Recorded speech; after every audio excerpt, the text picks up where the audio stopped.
अध्याय 8 प्राकृतिक संकट तथा आपदाएं, नेचुरल हैजर्ड एंड कैलामिटीज। प्राकृतिक संकट प्राकृतिक पर्यावरण में हालात के वे तत्व हैं जिनसे जन धन या दोनों को नुकसान पहुंचने की संभाव्यता होती है। ये बहुत तीव्र हो सकते हैं या पर्यावरण विशेष के स्थायी पक्ष हो सकते हैं, जैसे महासागरीय धाराएं, हिमालय में तीव्र ढाल तथा अस्थिर संरचनात्मक आकृतियां अथवा रेगिस्तानों तथा हिमाच्छादित क्षेत्रों में विषम जलवायु दशाएं आदि। प्राकृतिक संकट की तुलना में प्राकृतिक आपदाएं अपेक्षाकृत तीव्रता से घटित होती हैं तथा बड़े पैमाने पर जन धन की हानि तथा उन पर लोगों का बहुत कम या कुछ भी नियंत्रण नहीं होता। सामान्यतः प्राकृतिक आपदाएं संसार भर के लोगों के व्यापकीकृत जनरलाइज्ड अनुभव होते हैं और दो आपदाएं न तो समान होती हैं और न उनमें आपस में तुलना की जा सकती है। प्रत्येक आपदा अपने नियंत्रणकारी सामाजिक पर्यावरणीय घटकों, सामाजिक अनुक्रिया जो वह उत्पन्न करते हैं तथा जिस ढंग से प्रत्येक सामाजिक वर्ग इससे निपटता है, अद्वितीय होती है। महत्वपूर्ण तथ्य बुलेट पॉइंट्स। ऊपर व्यक्त विचार तीन महत्वपूर्ण तथ्यों को इंगित करते हैं। पहला, प्राकृतिक आपदा के परिमाण, गहनता एवं बारंबारता तथा इसके द्वारा किए गए नुकसान समय काल पर बढ़ते जा रहे हैं। दूसरे, संसार के लोगों में इन आपदाओं द्वारा उत्पन्न भय की ग्रंथि बढ़ रही है और तथा इनसे जान माल की क्षति को कम करने का रास्ता ढूंढने का प्रयत्न कर रहे हैं। अंततः प्राकृतिक आपदा के प्रारूप में समय काल पर महत्वपूर्ण परिवर्तन आया है। मुख्य पैराग्राफ, बायां कॉलम। प्राकृतिक आपदाओं एवं संकटों के अवगम में परिवर्तन भी आया है। पहले प्राकृतिक आपदाएं एवं संकट दो परस्पर अंतर्संबंधी परिघटनाएं समझी जाती थीं, अर्थात जिन क्षेत्रों में प्राकृतिक संकट आते थे वे आपदाओं के द्वारा भी सुभेद्य थे। अतः उस समय मानव पारिस्थितिक तंत्र के साथ ज्यादा छेड़छाड़ नहीं करता था, इसलिए इन आपदाओं से नुकसान कम होता था। तकनीकी विकास ने मानव को पर्यावरण को प्रभावित करने की बहुत क्षमता प्रदान कर दी है। परिणामस्वरूप मनुष्य ने आपदा के खतरे वाले क्षेत्रों में गहन क्रियाकलाप शुरू कर दिया है और इस प्रकार आपदाओं की सुभेद्यता को बढ़ा दिया है। अधिकांश नदियों के बाढ़ मैदानों में भू उपयोग तथा भूमि की कीमतों के कारण तथा तटों पर बड़े नगरों एवं बंदरगाहों जैसे मुंबई तथा चेन्नई आदि के विकास ने इन क्षेत्रों को चक्रवातों, प्रभंजनों तथा सुनामी आदि के लिए सुभेद्य बना दिया है। मुख्य पैराग्राफ, दायां कॉलम। ज्ञातव्य है कि प्राकृतिक आपदाओं ने विस्तृत रूप से जन एवं धन की हानि की है। इस स्थिति से निपटने के लिए भरसक प्रयत्न किए जा रहे हैं। ये भी महसूस किया जा रहा है कि प्राकृतिक आपदा द्वारा पहुंचाई गई क्षति के परिणाम भूमंडलीय प्रतिघात हैं और अकेले किसी राष्ट्र में इतनी क्षमता नहीं है कि वह इन्हें सहन कर पाए। अतः 1989 में संयुक्त राष्ट्र सामान्य असेंबली में इस मुद्दे को उठाया गया था और मई 1994 में जापान के योकोहामा नगर में आपदा प्रबंधन की विश्व कॉन्फ्रेंस में इसे औपचारिकता प्रदान कर दी गई और यही बाद में जोखिम रणनीति तथा अधिक सुरक्षित संसार के लिए कार्य योजना कहा गया। उपशीर्षक प्राकृतिक आपदाओं का वर्गीकरण। विश्व भर में लोग विभिन्न प्रकार की आपदाओं का अनुभव करते हैं और उनका सामना करते हुए इन्हें सहन करते हैं। अब लोग इसके बारे में जागरूक हैं और इससे होने वाले नुकसान को बॉक्स कंटेंट। क्या आप जानते हैं भारत में अलग अलग तीव्रता वाली अनेक प्राकृतिक और मानवजन्य आपदाएं आती रहती हैं। लगभग 58.6 लगभग 59% भूभाग सामान्य से लेकर बहुत अधिक तीव्रता वाला भूकंप संभावित क्षेत्र है। 49.8 मिलियन हेक्टेयर से अधिक क्षेत्र, 15.14% भूमि पर बाढ़ और नदी अपरदन संभावित है। ज्ञातव्य है कि 5161 शहरी निकाय क्षेत्र शहरी बाढ़ प्रवणता के अंतर्गत आते हैं। 7516 किलोमीटर तटीय क्षेत्र में से लगभग 5700 किलोमीटर क्षेत्र चक्रवात और सुनामी संभावित है। 68% कृषि योग्य क्षेत्र सूखा संभावित है और पहाड़ी क्षेत्रों में भूस्खलन और हिमस्खलन का जोखिम बना रहता है। देश का 15% भूभाग भूस्खलन प्रवण है। आपदाओं, रासायनिक, जैविक विकिरण और नाभिकीय CBRN आपात स्थितियों, आपदाओं की संभावना भी रहती है। आपदा जोखिमों की अत्यधिक सुभेद्यता को जनसंख्या वृद्धि, शहरीकरण और औद्योगीकरण, उच्च जोखिम क्षेत्रों में विकास, पर्यावरण असंतुलन और जलवायु परिवर्तन से जोड़ा जा सकता है। कम करने की चेष्टा में कार्यरत हैं। इनके प्रभाव को कम करने के लिए विभिन्न स्तरों पर विभिन्न कदम उठाए जा रहे हैं। प्राकृतिक आपदाओं से दृढ़ता से निपटने के लिए उनकी पहचान एवं वर्गीकरण को एक प्रभावशाली तथा वैज्ञानिक कदम समझा जा रहा है। प्राकृतिक आपदा को मोटे तौर पर 4 प्रकारों में वर्गीकृत किया जा सकता है। यथा तालिका। प्राकृतिक आपदाओं का वर्गीकरण: वायुमंडलीय, भौमिक, जलीय, जैविक, बर्फीला, तूफान, तारांकन, तड़ित, झंझा, तारांकन, तड़ित, तारांकन, टॉर्नेडो, तारांकन, उष्णकटिबंधीय, चक्रवात, तारांकन, सूखा, तारांकन, उल्कापात, तारांकन, पाला, लू, शीतलहर, भूकंप, तारांकन, ज्वालामुखी, तारांकन, भूस्खलन, तारांकन, हिमस्खलन, तारांकन, अवतलन, तारांकन, मृदा अपरदन, बाढ़, तारांकन, ज्वार, तारांकन, महासागरीय धाराएं, तारांकन, तूफान, महोर्मी, तारांकन, सुनामी, पौधे व जानवर उपनिवेशक के रूप में, टिड्डियां इत्यादि। तारांकन, कीट, असन, फफूंद, बैक्टीरिया और वायरस संक्रमण, तारांकन, डेंगू इत्यादि। तारांकन, बर्ड फ्लू, तारांकन, स्वाइन फ्लू, तारांकन, कोविड-19। मुख्य पैराग्राफ, बायां कॉलम। भारत उन देशों में है जहां सारणी में दी गई सभी प्राकृतिक आपदाएं घटित हो चुकी हैं। इन आपदाओं की वजह से भारत में हर वर्ष हजारों लोगों की जान जाती है और करोड़ों रुपये का माली नुकसान होता है।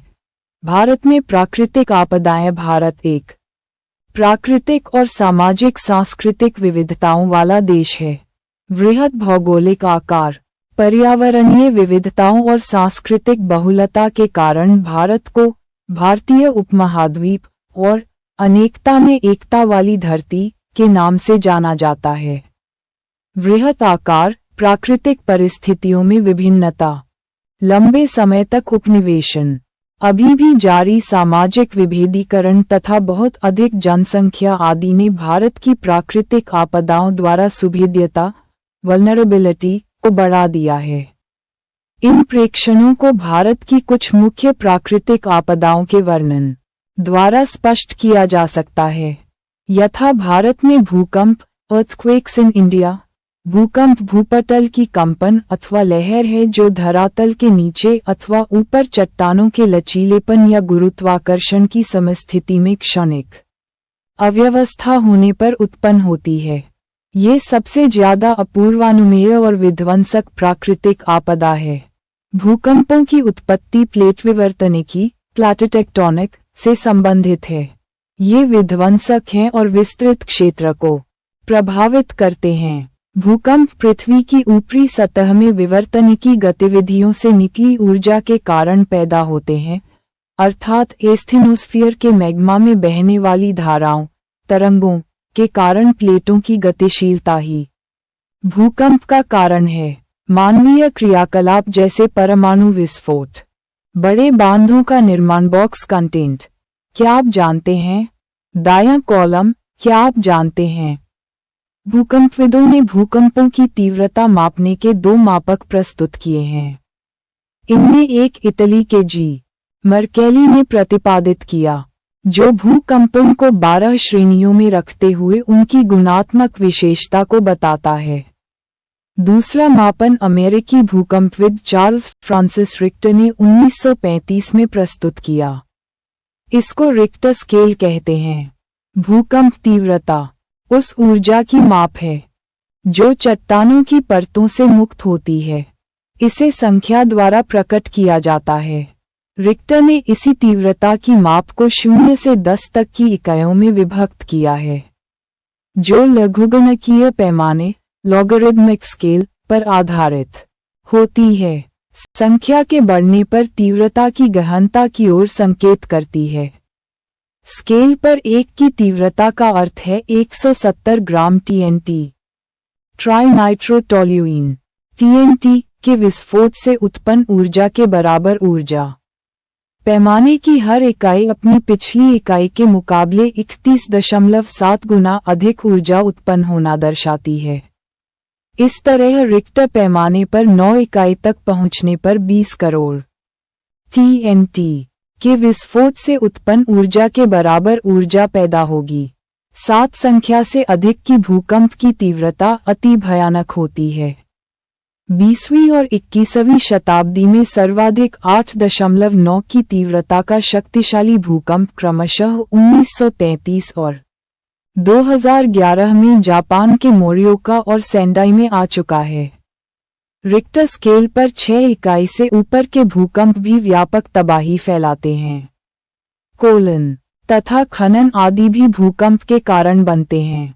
ज्वालामुखी विस्फोट, चट्टान गिरने, भूस्खलन, जमीन के अवतलन, धंसने, बांध व जलाशयों के बैठने इत्यादि से आने वाला भूकंप कम क्षेत्र को प्रभावित करता है और नुकसान भी कम पहुंचाता है, जैसा कि विदित है। इंडियन प्लेट प्रति वर्ष उत्तर व उत्तर पूर्व दिशा में 1 सेंटीमीटर, कुछ युक्तियों के अनुसार 5 सेमी खिसक रही है, परंतु उत्तर में स्थित यूरेशियन प्लेट इसके लिए अवरोध पैदा करती है। परिणामस्वरूप इन प्लेटों के किनारे लॉक हो जाते हैं और कई स्थानों पर लगातार ऊर्जा संग्रह होता रहता है। अधिक मात्रा में ऊर्जा संग्रह से तनाव बढ़ता रहता है और दोनों प्लेटों के बीच लॉक टूट जाता है और एकाएक ऊर्जा मोचन से हिमालय के चाप के साथ भूकंप आ जाता है। लंबे समय तक भूवैज्ञानिक प्रायद्वीपीय पठार, जो कि सबसे पुराना, स्थिर और प्रौढ़ भूभाग है, पर आए भूकंपों की व्याख्या करने में कठिनाई महसूस करते थे। कुछ समय पहले भूवैज्ञानिकों ने एक नया सिद्धांत प्रतिपादित किया है, जिसके अनुसार लातूर और उस्मानाबाद, महाराष्ट्र के नजदीक भीमा, कृष्णा नदी के साथ साथ भ्रंश रेखा विकसित हुई है। इसके साथ ऊर्जा संग्रह होता है तथा इसकी विमुक्ति भूकंप का कारण बनती है। परीक्षा दृष्टि बायां कॉलम दायां कॉलम भूकंप का अध्ययन कहलाता है। सिस्मोलॉजी, साइज्मोलॉजी। तारांकन विश्व के पहले भूकंप डिटेक्टर का आविष्कार किसने किया था? झांग हिंग। तारांकन भूकंपमापी साइज्मोग्राफ की खोज किसने किया था? जॉन मिलन। तारांकन भूकंप तीव्रता की मर्केली पैमाना पर कितने अंक होते हैं? 1 से 12 अंक। तारांकन रिक्टर पैमाना भूकंप के किस आयाम का मापन करता है? परिमाण, मैग्नीट्यूड। तारांकन राष्ट्रीय भूकंप विज्ञान आंकड़ा केंद्र अवस्थित है। नई दिल्ली। तारांकन भारत में प्रथम ज्वालामुखी क्रिया किस युग में घटित हुई? धारवाड़ युग। तारांकन किस युग के व्यापक दरारी उद्भेदन से दक्कन ट्रैप की उत्पत्ति हुई?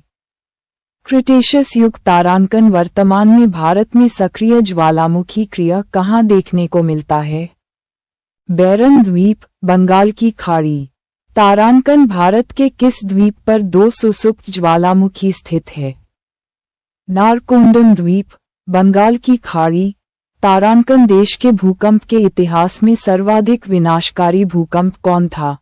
11 अक्टूबर 1737 का कोलकाता का भूकंप, 3 लाख लोगों की मृत्यु। तारांकन भूगर्भ में जिस स्थान से भूकंप की घटना प्रारंभ होती है, उसे कहते हैं भूकंप केंद्र, साइज्मिक फोकस। तारांकन भूकंप लहरें जहां सबसे पहले पहुंचती है, कहलाती है अधिकेंद्र, एपिसेंटर। तारांकन समान भूकंप तीव्रता को मिलाने वाली रेखा को क्या कहते हैं? समभूकंप रेखा, आइसोसाइज्मल लाइन। तारांकन भारत का प्राचीनतम ज्वालामुखी क्षेत्र है। डालमा श्रेणी तारांकन आपदा प्रबंधन पर विश्व संगोष्ठी का आयोजन कब और कहां किया गया? मई 1994 में योकोहामा, जापान। तारांकन यूएनओ द्वारा विश्व प्राकृतिक विपदा निवारण दशक कब घोषित किया गया? 1990-2000 को। तारांकन भारत का हिमालय क्षेत्र भूकंपीय दृष्टि से कहाँ स्थित है? भारतीय एवं यूरेशियन प्लेट के संधि स्थल पर। तारांकन भारतीय अफ्रीकन प्लेट के संगम पर भारत का कौन सा राज्य स्थित है? गुजरात। तारांकन भूकंप की दृष्टि से भारत के दो अति संवेदनशील क्षेत्र हैं, हिमालय एवं गुजरात क्षेत्र। इस सिद्धांत के अनुसार संभवतः इंडियन प्लेट टूट रही है।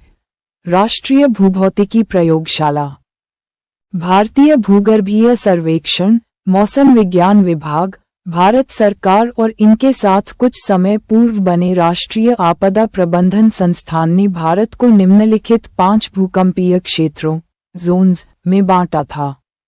देखिए बॉक्स 1। अधिकतम प्रभाव क्षेत्र जोन वी। ये भूकंप तीव्रता की दृष्टि से 9 या 9 से अधिक तीव्रता वाला क्षेत्र है।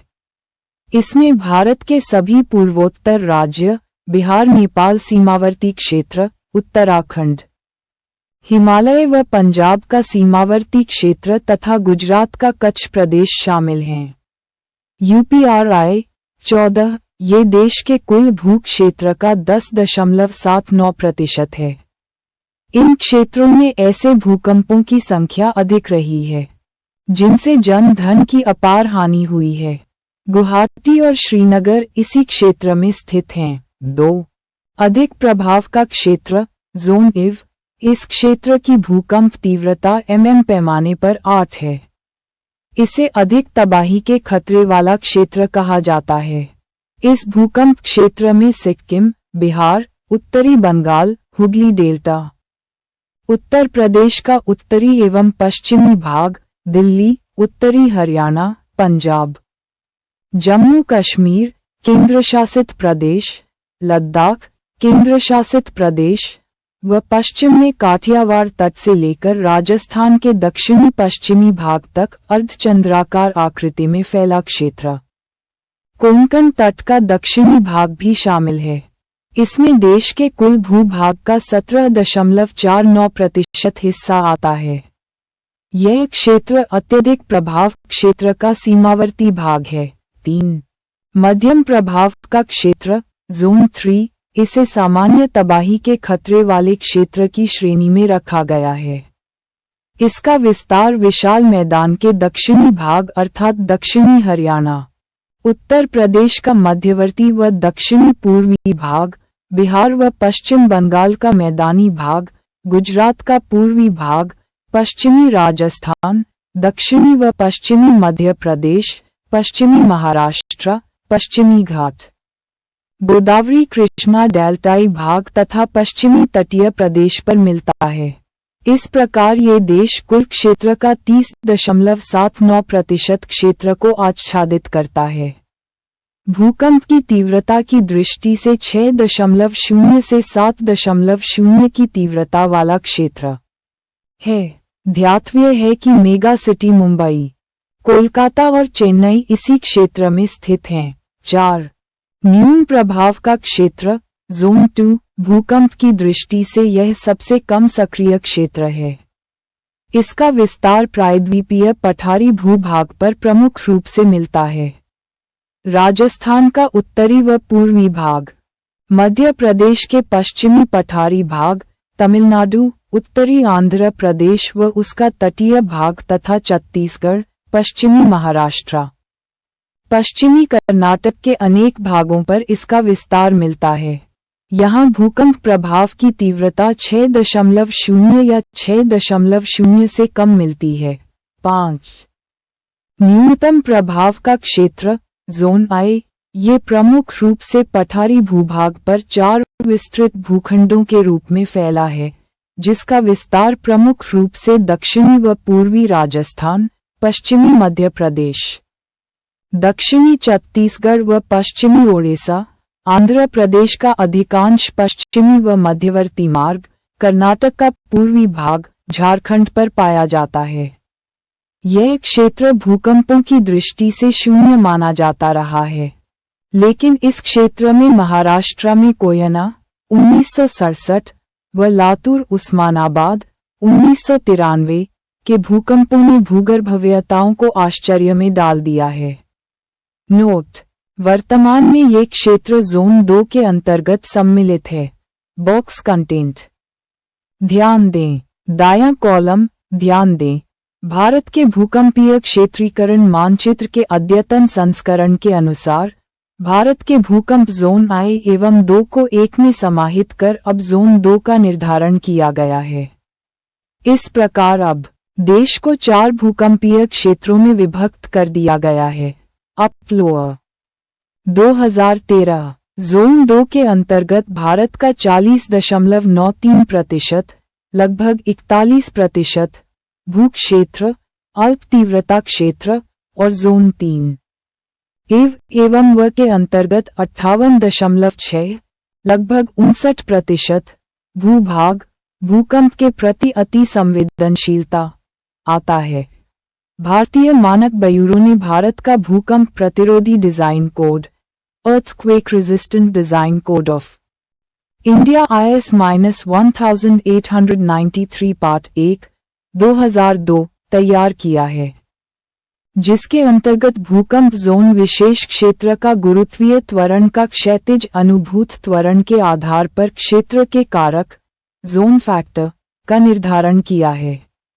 भूकंप जोन V अति प्रचंड तीव्रता क्षेत्र का क्षेत्र कारक IS कोड के तहत 0.36 निर्धारित किया गया है।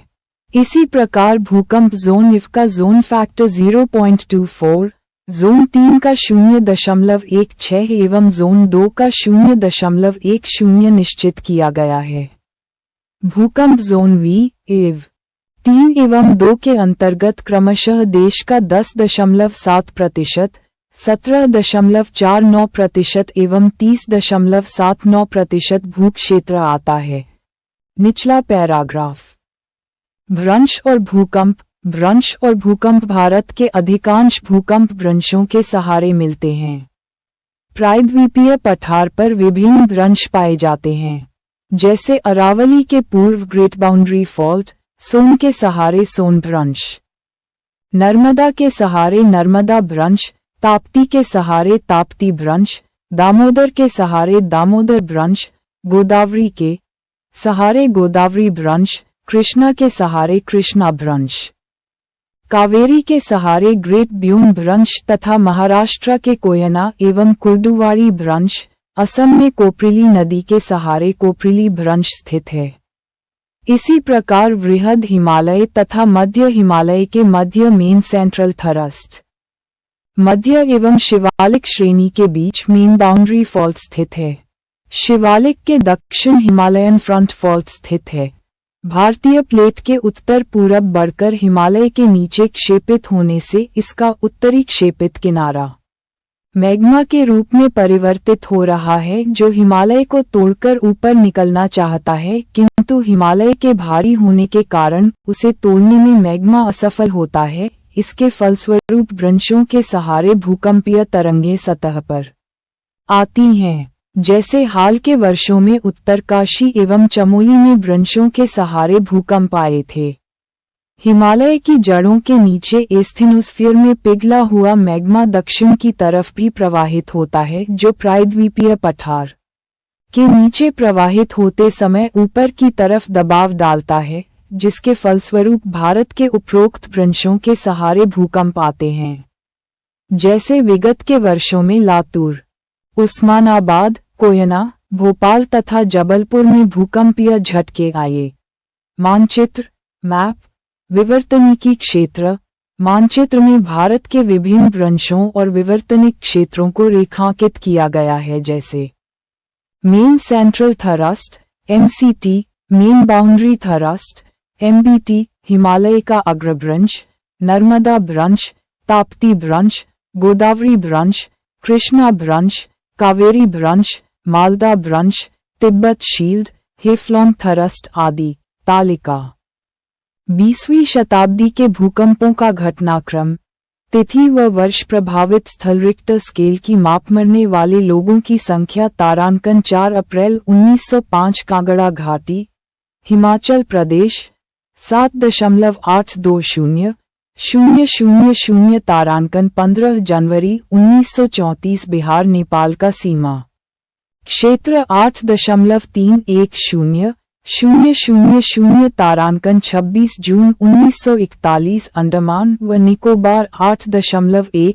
15 अगस्त 1950 असम 8.5153। तारांकन 10 दिसंबर 1967 महाराष्ट्र का कोयना बांध क्षेत्र 6.8200। तारांकन 19 जनवरी 1975 किन्नौर लाहौल स्पीति हिमाचल प्रदेश 7.5, 6 अगस्त 1988 असम 7.2100। तारांकन 21 अगस्त 1988 बिहार नेपाल सीमा 6.5100। तारांकन 20 अक्टूबर 1991 उत्तरकाशी उत्तर प्रदेश 6.61, 500। तारांकन 04 सितंबर 1993 श्रीनगर कश्मीर 6.0, 30 सितंबर 1993 महाराष्ट्र लातूर व उस्मानाबाद 6.4793। तारांकन 22 मई 1997 मध्य प्रदेश जबलपुर 6.040। तारांकन 29 मार्च 1999 उत्तराखंड चमोली 6.8,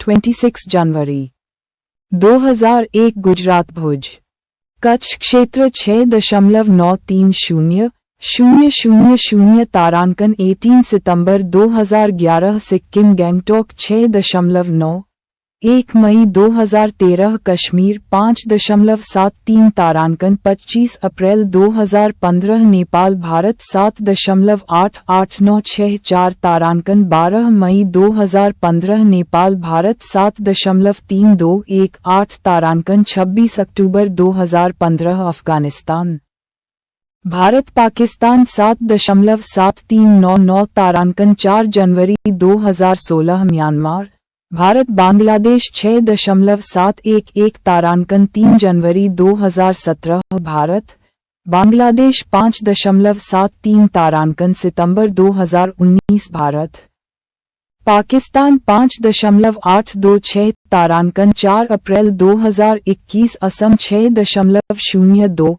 ध्यान दें 2015 में उत्तराखंड भारत का ऐसा पहला राज्य बन गया है जहां भूकंप का पता लगाने और चेतावनी जारी करने वाली एक प्रणाली को स्थापित किया गया है। ये प्रणाली इटली की कंपनी स्पेस डायनेमिक्स द्वारा डिजाइन एवं निर्मित की गई है तथा ये 5 या उससे अधिक परिमाण का भूकंप आने की स्थिति में 1 से 40 सेकंड पूर्व चेतावनी जारी करेगी। भूकंप न्यूनीकरण दूसरी आपदाओं की तुलना में भूकंप अधिक विध्वंसकारी है। ये परिवहन और संचार व्यवस्था भी नष्ट कर देते हैं, इसलिए लोगों तक राहत पहुंचाना कठिन होता है। भूकंप को रोका नहीं जा सकता, अतः इसके लिए विकल्प ये है कि इस आपदा से निपटने की तैयारी रखी जाए और इससे होने वाले नुकसान को कम किया जाए। इसके निम्नलिखित तरीके हैं। यथा भूकंप नियंत्रण केंद्रों की स्थापना, जिससे भूकंप संभावित क्षेत्रों में लोगों को सूचना पहुंचाई जा सके। जीपीएस ग्लोबल पोजिशनिंग सिस्टम की मदद से प्लेट हलचल का पता लगाया जा सकता है। देश में भूकंप संभावित क्षेत्रों का सुभेद्यता मानचित्र तैयार करना और संभावित जोखिम की सूचना लोगों तक पहुंचाना तथा उन्हें इसके प्रभाव को कम करने के बारे में शिक्षित करना। भूकंप प्रभावित क्षेत्रों में घरों के प्रकार और भवन डिजाइन में सुधार लाना। ऐसे क्षेत्रों में ऊंची इमारतें, बड़े औद्योगिक संस्थान और शहरीकरण को बढ़ावा न देना।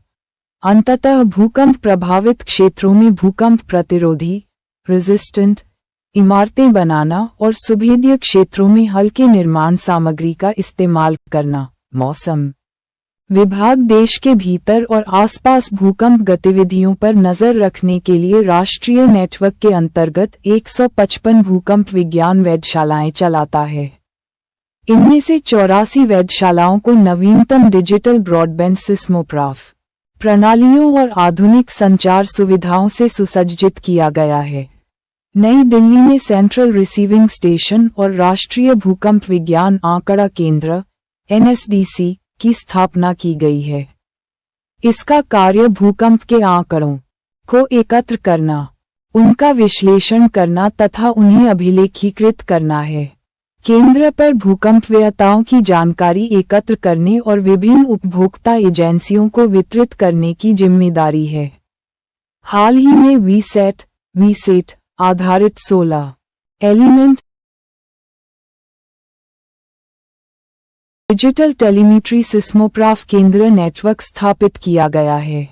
इसके दिल्ली स्थित रिसीविंग स्टेशन द्वारा दिल्ली और आसपास के इलाकों में भूकंप गतिविधियों पर नजर रखी जा सकेगी।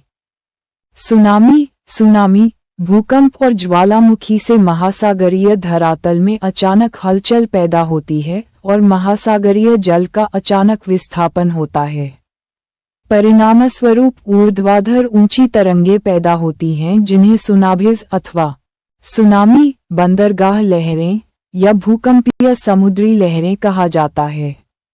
सामान्यतः शुरू में सिर्फ एक ऊर्ध्वाधर तरंग ही पैदा होती है, परंतु कालांतर में जल तरंगों की एक श्रृंखला बन जाती है क्योंकि प्रारंभिक तरंग की ऊंची शिखर और नीची गर्त के बीच जल अपना स्तर बनाए रखने की कोशिश करता है। महासागर में जल तरंग की गति जल की गहराई पर निर्भर करती है। इसकी गति उथले समुद्र में ज्यादा और गहरे समुद्र में कम होती है। परिणामस्वरूप महासागरों के अंदरूनी भाग इससे कम प्रभावित होते हैं। तटीय क्षेत्रों में ये तरंगें ज्यादा प्रभावी होती हैं और व्यापक नुकसान पहुंचाती हैं। इसलिए समुद्र में जलपोत पर सुनामी का कोई विशेष प्रभाव नहीं पड़ता। समुद्र के आंतरिक गहरे भाग में तो सुनामी महसूस भी नहीं होती। ऐसा इसलिए होता है क्योंकि गहरे समुद्र में सुनामी की लहरों की लंबाई अधिक होती है और ऊंचाई कम होती है। इसलिए समुद्र के इस भाग में सुनामी जलपोत को 1 या 2 मीटर तक ही ऊपर उठा सकती है और वह भी कई मिनट में। इसके विपरीत जब सुनामी उथले समुद्र में प्रवेश करती है, इसकी तरंग लंबाई कम होती चली जाती है। समय वही रहता है और तरंग की ऊंचाई बढ़ती जाती है।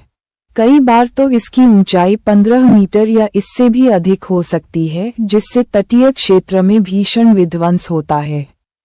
इसलिए इन्हें उथले जल की तरंगें भी कहते हैं। सुनामी आमतौर पर प्रशांत महासागरीय तट पर, जिसमें अलास्का, जापान, फिलीपींस, दक्षिण पूर्व एशिया के दूसरे द्वीप, इंडोनेशिया और मलेशिया तथा हिंद महासागर में म्यांमार, श्रीलंका और भारत के तटीय भागों में आती है।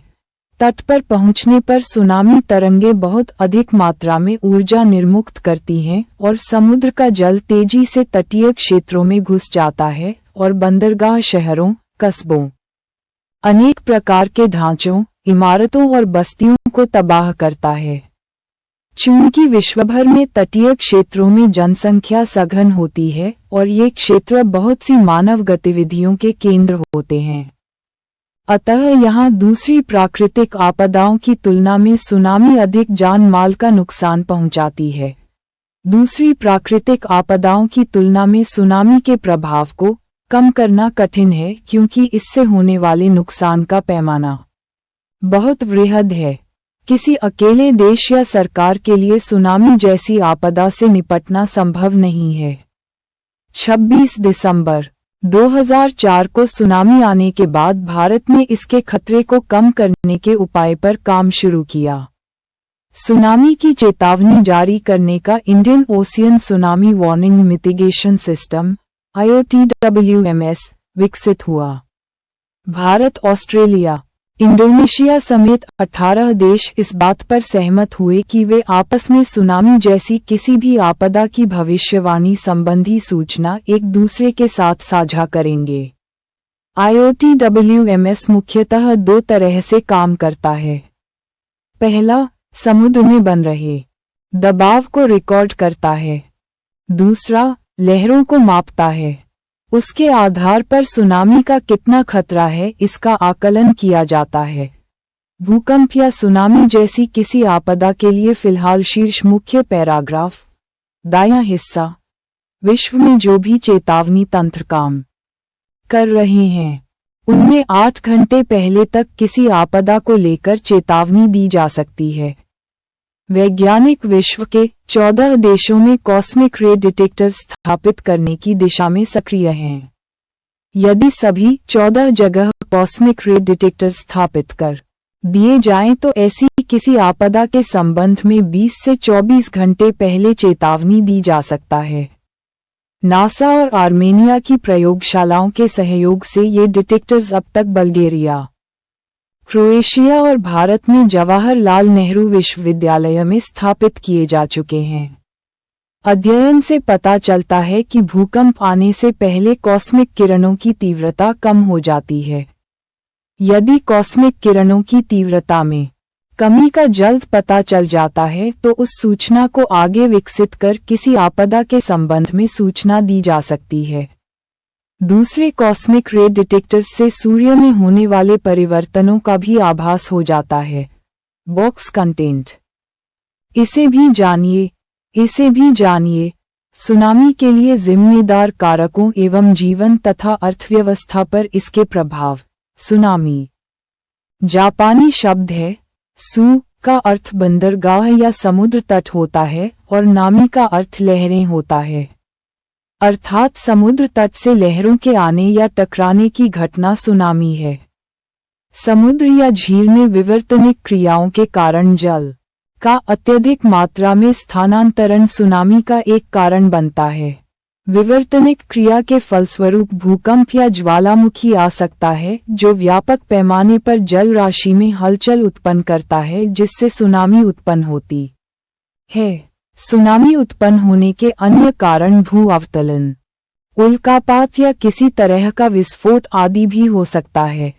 सुनामी एक प्राकृतिक आपदा है जो जीवन और अर्थव्यवस्था को तबाह कर देता है। आज विश्व का लगभग 90% व्यापार समुद्री मार्ग से होता है। समुद्र तट पर्यटन के भी केंद्र हैं। समुद्री क्षेत्र मत्स्ययन के भी प्रमुख क्षेत्र हैं। सुनामी व्यापार, पर्यटन, मत्स्ययन को तो प्रभावित करता ही है, अपितु समुद्री तट पर जो आधारिक संरचनाएं विकसित की गई होती हैं उनको भी नष्ट कर देता है। यह अर्थव्यवस्था के लिए बहुत घातक सिद्ध होता है। सुनामी के दौरान समुद्री जल तट से बहुत दूर तक देश के आंतरिक भाग में प्रवेश करता है। इससे भयानक बाढ़ की स्थिति उत्पन्न हो जाती है। लोगों के मकान, अन्य संपत्ति नष्ट हो जाती है। साथ ही विभिन्न प्रकार की बीमारियां उत्पन्न होती हैं, जिससे बचाव और चिकित्सा पर अत्यधिक व्यय करना पड़ता है। समुद्र का खारा पानी आंतरिक क्षेत्र में स्थित मीठे पानी की झीलों, कुओं व तालाब में भर जाने से जल संकट उत्पन्न हो जाता है। सुनामी की भयंकरता के अनुरूप 2004 से भारत ने डिजास्टर मैनेजमेंट एक्ट 2005 अधिनियमित किया तथा सुनामी चेतावनी प्रणाली विकसित की गई। डिजास्टर मैनेजमेंट एक्ट के तहत NDMA का गठन किया गया।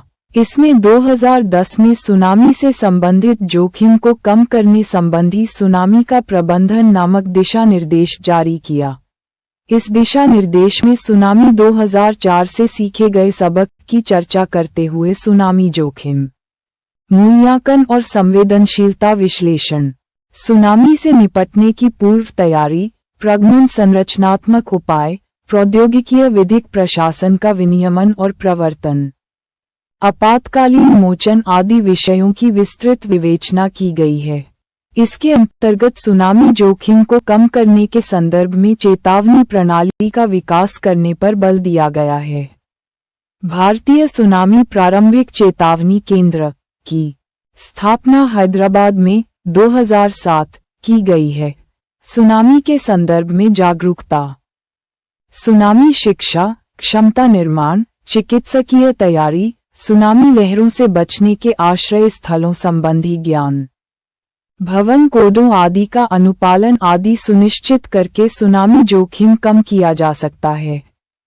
उल्लेखनीय है कि सुनामी के संदर्भ में जन जागरूकता हेतु टीवी, रेडियो, समाचार पत्रों के जरिए जानकारी दी जाती है। साथ ही तटीय क्षेत्रों में सूचना बोर्ड लगाने, मॉक ड्रिल के द्वारा प्रशिक्षित व जागरूक करने, आपात स्थिति में निकास मार्ग तैयार करने आदि क्रियाओं पर बल दिया जा रहा है। मछुआरों को चेतावनी और परामर्श देने हेतु सागरवाणी नामक एकीकृत सूचना प्रणाली का विकास किया गया है।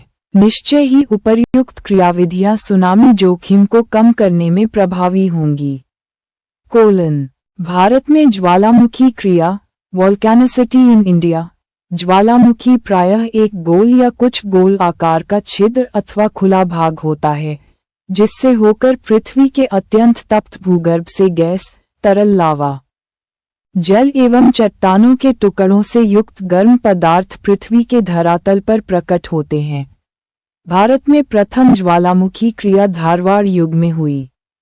तत्पश्चात कुडप्पा, विंध्यन, पेलियोजोइक, कार्बोनिफेरस के पश्चात मेसोजोइक के अंत तथा टर्शियरी के प्रारंभ में हुई। क्रिटेशियस युग में व्यापक दरारी उद्भेदन के कारण दक्कन ट्रैप की उत्पत्ति हुई। भूवैज्ञानिक के मत में टर्शियरी युग में हिमालय में बड़े पैमाने पर ज्वालामुखी क्रिया हुई। वर्तमान समय में भारत के मुख्य स्थल पर ज्वालामुखी क्रिया शून्य है। बंगाल की खाड़ी में स्थित बैरन द्वीप में हाल में सक्रिय ज्वालामुखी क्रिया संपन्न हुई थी। छिद्र के अनुसार भारत के 6 क्षेत्रों में ज्वालामुखी क्रिया हुई। धारवाड़ युग में डालमा श्रेणी में, कुडप्पा युग में कुडप्पा बीजापुर ग्वालियर प्रदेश, पेलियोजोइक युग में कुमायूं हिमालय, सतलज घाटी तथा पीर पंजाल श्रेणियों में, मेसोजोइक युग में राजमहल पहाड़ियों तथा अबोर श्रेणियों, अरुणाचल प्रदेश में, क्रिटेशियस के अंत तथा टर्शियरी युग के आरंभ में दक्कन के पठार पर व्यापक रूप से ज्वालामुखी क्रिया हुई। उष्णकटिबंधीय चक्रवात, ट्रॉपिकल साइक्लोन। उष्णकटिबंधीय चक्रवात कम दबाव वाले उपमौसम तंत्र हैं और 30 डिग्री उत्तर तथा 30 डिग्री दक्षिण अक्षांशों के बीच पाए जाते हैं। उत्तरी गोलार्ध में इनकी दिशा घड़ी की सुइयों के विपरीत एवं दक्षिणी गोलार्ध में घड़ी की सुइयों की दिशा में होती है। ये आमतौर पर 500 से 1000 किलोमीटर क्षेत्र में फैला होता है और इसकी ऊर्ध्वाधर ऊंचाई 12 से 14 किलोमीटर हो सकती है। उष्णकटिबंधीय चक्रवात एक ऊष्मा इंजन की तरह होते हैं, जिसे ऊर्जा की प्राप्ति समुद्र सतह से प्राप्त बॉक्स कंटेंट। परीक्षा दृष्टि दायां कॉलम ऊपर। परीक्षा दृष्टि विश्व मौसम विज्ञान संगठन के अनुसार भारत में विश्व के लगभग कितने प्रतिशत चक्रवात आते हैं? लगभग 6%। राष्ट्रीय बाढ़ नियंत्रण कार्यक्रम कब प्रारंभ किया गया? 1954 में। राष्ट्रीय बाढ़ आयोग की स्थापना कब की गई? 1976 में। असम का शोक किस नदी की उपमा है? ब्रह्मपुत्र नदी। बाढ़ पूर्व सूचना संगठन का प्रमुख कार्यालय कहाँ स्थापित किया गया है? पटना। छोटा पैराग्राफ दायां कॉलम मध्य। जलवाष्प की संघनन प्रक्रिया में छोड़ी गई गुप्त ऊष्मा से होती है। उष्णकटिबंधीय चक्रवात की उत्पत्ति के बारे में वैज्ञानिकों में मतभेद है। इनकी उत्पत्ति के लिए अधोलिखित प्रारंभिक परिस्थितियों का होना आवश्यक है। लगातार और पर्याप्त मात्रा में उष्ण व आर्द्र वायु की सतत उपलब्धता, जिससे बहुत बड़ी मात्रा में गुप्त ऊष्मा निर्मुक्त हो। तीव्र कोरियोलिस बल जो चक्रवात केंद्र के निम्न वायु दाब को भरने न दे।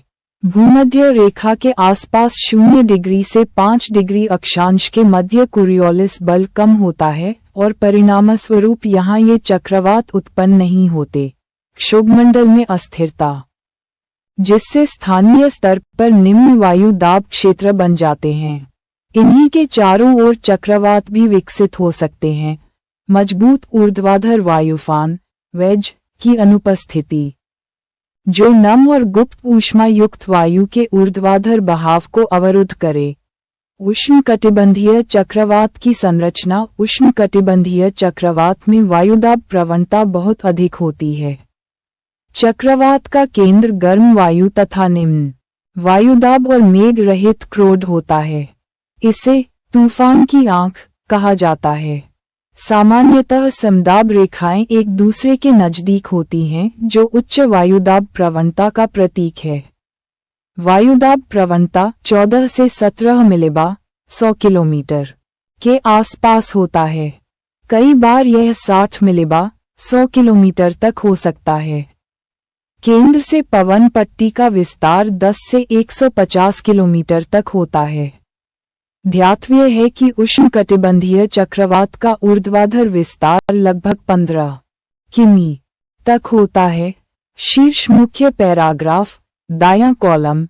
भारत में चक्रवातों का क्षेत्रीय और समयानुसार वितरण। भारत की आकृति प्रायद्वीपीय है और इसके पूर्व में बंगाल की खाड़ी तथा पश्चिम में अरब सागर है। भारतीय मौसम विज्ञान विभाग (IMD) के अनुसार विश्व के लगभग 10% उष्णकटिबंधीय चक्रवात भारत में आते हैं। अतः यहाँ आने वाले चक्रवात इन्हीं दो जलीय क्षेत्रों में पैदा होते हैं। बंगाल की खाड़ी में अधिक ताप के कारण बने निम्न दाब के कारण अधिक चक्रवात 80% उत्पन्न होते हैं। मानसूनी मौसम के दौरान चक्रवात 8 डिग्री से 15 डिग्री उत्तर अक्षांशों के बीच पैदा होते हैं। बंगाल की खाड़ी में चक्रवात ज्यादातर अक्टूबर और नवंबर में बनते हैं। यहाँ ये चक्रवात 16 डिग्री से 21 डिग्री उत्तर तथा 92 डिग्री पूर्व देशांतर से पश्चिम में पैदा होते हैं। परंतु जुलाई में ये सुंदर वन डेल्टा के करीब 18 डिग्री उत्तर और 90 डिग्री पूर्व देशांतर से पश्चिम में उत्पन्न होते हैं। चक्रवातों की बारंबारता रास्ता और समय तालिका में प्रदर्शित किया गया है। उष्णकटिबंधीय चक्रवातों के परिणाम जैसा कि विदित है कि उष्णकटिबंधीय चक्रवातों की ऊर्जा का स्रोत उष्ण आर्द्र वायु से प्राप्त होने वाली गुप्त ऊष्मा है। अतः समुद्र से दूरी बढ़ने पर चक्रवात का बल कमजोर हो जाता है। भारत में चक्रवात जैसे जैसे बंगाल की खाड़ी और अरब सागर से दूर जाता है, उसका बल कमजोर हो जाता है। तटीय क्षेत्रों में अक्सर उष्णकटिबंधीय बॉक्स कंटेंट। ध्यान दें। बायां कॉलम दायां कॉलम बंगाल की खाड़ी में अरब सागर से अधिक 4.1 चक्रवात निर्मित होते हैं। तारांकन देश में 13 तटीय राज्य एवं केंद्र शासित प्रदेश हैं। इनमें 84 जिले चक्रवात प्रभाव में माने जाते हैं। तारांकन पूर्वी तट पर 4 राज्य तमिलनाडु, आंध्र प्रदेश, ओडिशा एवं पश्चिम बंगाल तथा एक केंद्र शासित प्रदेश पुदुचेरी चक्रवात प्रवण हैं। तारांकन पश्चिम तट पर गुजरात उच्च चक्रवात प्रवणता वाला राज्य है। तारांकन भारतीय मौसम विभाग के चक्रवात सांख्यिकी के अनुसार वर्ष 1965-2017 तक बंगाल की खाड़ी एवं अरब सागर में सामूहिक रूप से 46 प्रचंड चक्रवाती तूफान दर्ज किए गए थे, जिनमें से 28 तूफान अक्टूबर-दिसंबर में, 7 तूफान मई में एवं मात्र 2 तूफान 1966 व 1976 अप्रैल महीने में दर्ज किए गए थे। तारांकन विश्व की सबसे ऊंची तूफानी लहरें 12.5 मीटर 41 फीट 1876 के बेकरगंज चक्रवाती तूफान मेघना एस्चुअरी के निकट वर्तमान में बांग्लादेश में उठी थी। तारांकन हिंद महासागर क्षेत्र के 8 देशों भारत, पाकिस्तान, श्रीलंका, बांग्लादेश, मालदीव, म्यांमार, ओमान और थाईलैंड ने भारत की पहल पर 2004 से चक्रवाती तूफानों का नाम देने की व्यवस्था शुरू की थी। अतः उत्तर हिंद महासागर में उठने वाले तूफानों का नामकरण भारतीय मौसम विभाग द्वारा किया जाता है। तारांकन टाइफून नैन्सी 1961 विश्व का सबसे तीव्र गति की हवाओं वाला उष्णकटिबंधीय चक्रवाती तूफान था। तारांकन टाइफून टिप हवाओं के व्यास की दृष्टि से विश्व का सबसे बड़ा उष्णकटिबंधीय चक्रवात था। तारांकन वृहत आधार जनसंख्या असुरक्षा आकलन के अनुसार भारत की लगभग 1/3 जनसंख्या चक्रवाती तूफानों के प्रभाव क्षेत्र में है। तारांकन भारतीय राष्ट्रीय महासागर सूचना सेवा केंद्र इनकॉइज में स्थापित Indian tsunami early warning centre ITEWC Hyderabad में स्थित है। तारांकन भारत की लगभग 40% जनसंख्या तटरेखा से 100 किलोमीटर की सीमा के अंदर निवास करती है। तारांकन मई 2020 में बंगाल की खाड़ी में उत्पन्न उष्णकटिबंधीय चक्रवात अम्फान ने भारत के ओडिशा, अंडमान व बंगाल में भारी तबाही मचाई। इस तूफान के प्रभाव क्षेत्र में बांग्लादेश, श्रीलंका व भूटान भी रहे। तारांकन मई 2021 में अरब सागर में उत्पन्न उष्णकटिबंधीय चक्रवात तौकाते ने देश के कई राज्यों यथा केरल, कर्नाटक, गोवा, महाराष्ट्र एवं गुजरात में भारी तबाही मचाई। भारत में चक्रवातों की बारंबारता महीना बंगाल की खाड़ी अरब सागर जनवरी 4 1.3 तारांकन 2 2.4 फरवरी 1 0.3 0 मार्च 4 1.30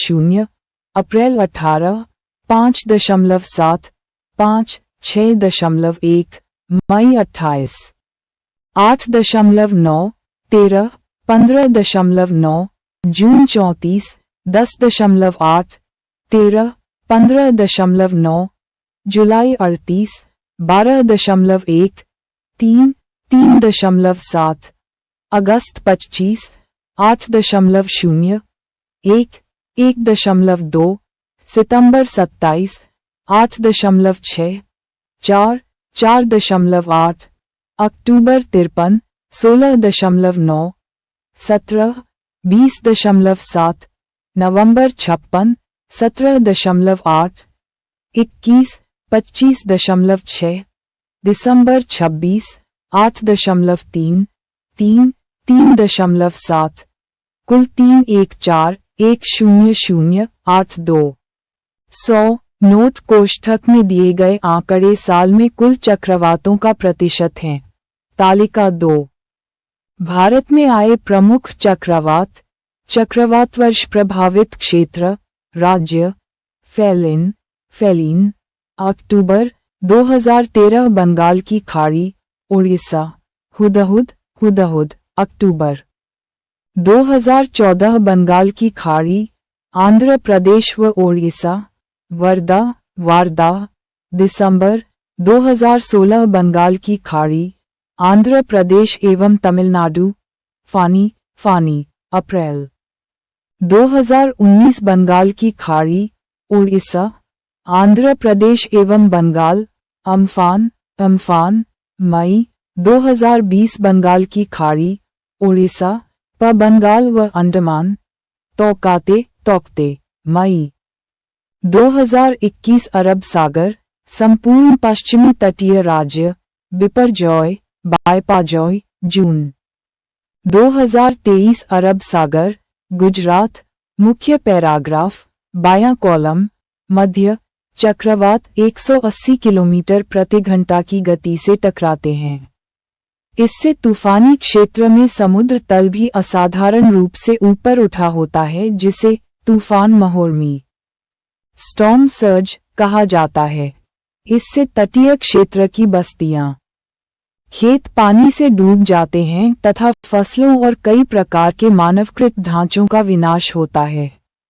राष्ट्रीय भू विज्ञान अध्ययन NCESS केंद्र तिरुवनंतपुरम के अनुसार पूर्वी तट देश का सर्वाधिक चक्रवात प्रवण क्षेत्र है। भारत के भेद्यता एटलस में ओडिशा तट को अति उच्च चक्रवात प्रभावित क्षेत्र के तौर पर दिखाया गया है।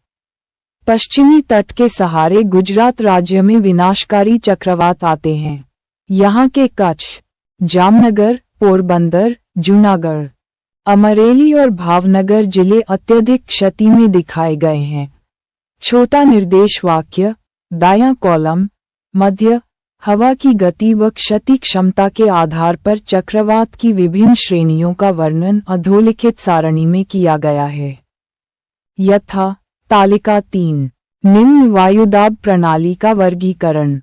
एक दृष्टि में विक्षोभों के प्रकार हवा की गति किमी, घन हवा की गति नॉट्स में, निम्न दाब लो प्रेशर 31 से कम 17, अवदाब डिप्रेशन 31491727, तीव्र अवदाब डीप डिप्रेशन 49612733, चक्रवाती तूफान साइक्लोनिक स्टॉर्म 61883347, भीषण चक्रवाती तूफान severe cyclonic storm 88114747-63, super cyclone supercyclonic 221 से अधिक 120 से अधिक। तालिका 4, चक्रवात का वर्गीकरण।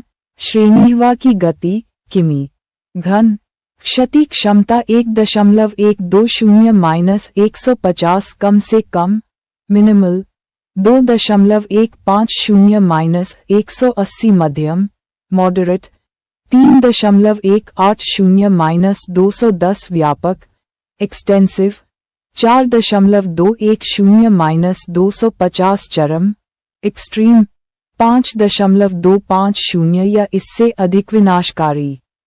Catastrophic box content. क्या आप जानते हैं समुद्र तल में महोर्मी वायु समुद्र और जमीन की अंतःक्रिया से उत्पन्न होता है। तूफान में अत्यधिक वायुदाब प्रवणता और अत्यधिक तेज सतही पवनें तूफान को उठाने वाले बल हैं। इससे समुद्री जल तटीय क्षेत्रों में घुस जाता है। वायु की गति तेज होती है और भारी वर्षा होती है। मुख्य शीर्षक और पैराग्राफ। दायां कॉलम, नीचे, मौसम पूर्वानुमान प्रणाली, वेदर फोरकास्टिंग सिस्टम, भारत में मौसम पूर्वानुमान के साथ साथ मौसम संबंधी अवलोकन एवं भूकंप विज्ञान संबंधी कार्य पृथ्वी विज्ञान मंत्रालय, मिनिस्ट्री ऑफ अर्थ साइंस के अंतर्गत मौसम विज्ञान विभाग IMD द्वारा किया जाता है, जिसकी स्थापना भारत सरकार द्वारा 1875 में कलकत्ता में की गई थी। वर्तमान में इसका मुख्यालय नई दिल्ली में है। प्रशासनिक और तकनीकी नियंत्रण की सुविधा के लिए मुंबई, चेन्नई, नई दिल्ली, कलकत्ता, नागपुर एवं गुवाहाटी में IMD के 6 क्षेत्रीय मौसम विज्ञान केंद्र हैं। ज्ञातव्य है कि चक्रवात एक प्राकृतिक आपदा है जिसका मौसम से गहरा संबंध होता है। भारत के 13 तटीय राज्य एवं केशा चक्रवात प्रवण हैं, जिनमें पूर्वी तट पर स्थित 4 राज्य तमिलनाडु, आंध्र प्रदेश, उड़ीसा एवं बंगाल व केशा पुदुचेरी सर्वाधिक प्रवण हैं। क्षेत्रीय विश्व मौसम विज्ञान केंद्र द्वारा चक्रवातीय पूर्वानुमान 4 चरणों में जारी किया जाता है, जिसका वर्णन अधोलिखित सारणी में किया गया है। तालिका। मौसम विज्ञान केंद्र, चक्रवात पूर्वानुमान प्रणाली, चेतावनी चरण पूर्वानुमान अवधि रंगीन कोड विशेषताएं। प्रथम, पूर्व चक्रवात निगरानी प्री साइक्लोन वॉच। 72 घंटे पहले उत्तरी हिंद महासागर में चक्रवाती विक्षोभ के विकास। उष्णकटिबंधीय चक्रवात में इसके तीव्र होने की संभावना एवं तटीय क्षेत्र में प्रतिकूल मौसम का अनुभव होने के संबंध में। द्वितीय, चक्रवात अलर्ट साइक्लोन अलर्ट 48 घंटे पहले पीला येलो तटीय क्षेत्रों में प्रतिकूल मौसम की अपेक्षित शुरुआत से पहले। इसके अंतर्गत तूफान के स्थान, गहनता व तीव्रता का सटीक अनुमान। तृतीय, चक्रवात चेतावनी साइक्लोन वार्निंग 24 घंटे पहले नारंगी ऑरेंज चक्रवात के लैंडफॉल बिंदु का पूर्वानुमान। प्रत्येक 3 घंटे के अंतराल पर चक्रवात की वर्तमान स्थिति एवं इसकी तीव्रता, लैंडफॉल के बिंदु व समय, संबंधित भारी वर्षा, तेज हवाएं व तूफान महोर्मी आदि से संबंधित पूर्वानुमान। चतुर्थ, लैंडफॉल के पश्चात का परिदृश्य, पोस्ट लैंडफॉल आउटलुक, 12 घंटे पहले लाल, रेड, लैंडफॉल के पश्चात चक्रवात की दिशा में होने वाले परिवर्तन व आंतरिक क्षेत्रों में इसके प्रभाव का पूर्वानुमान।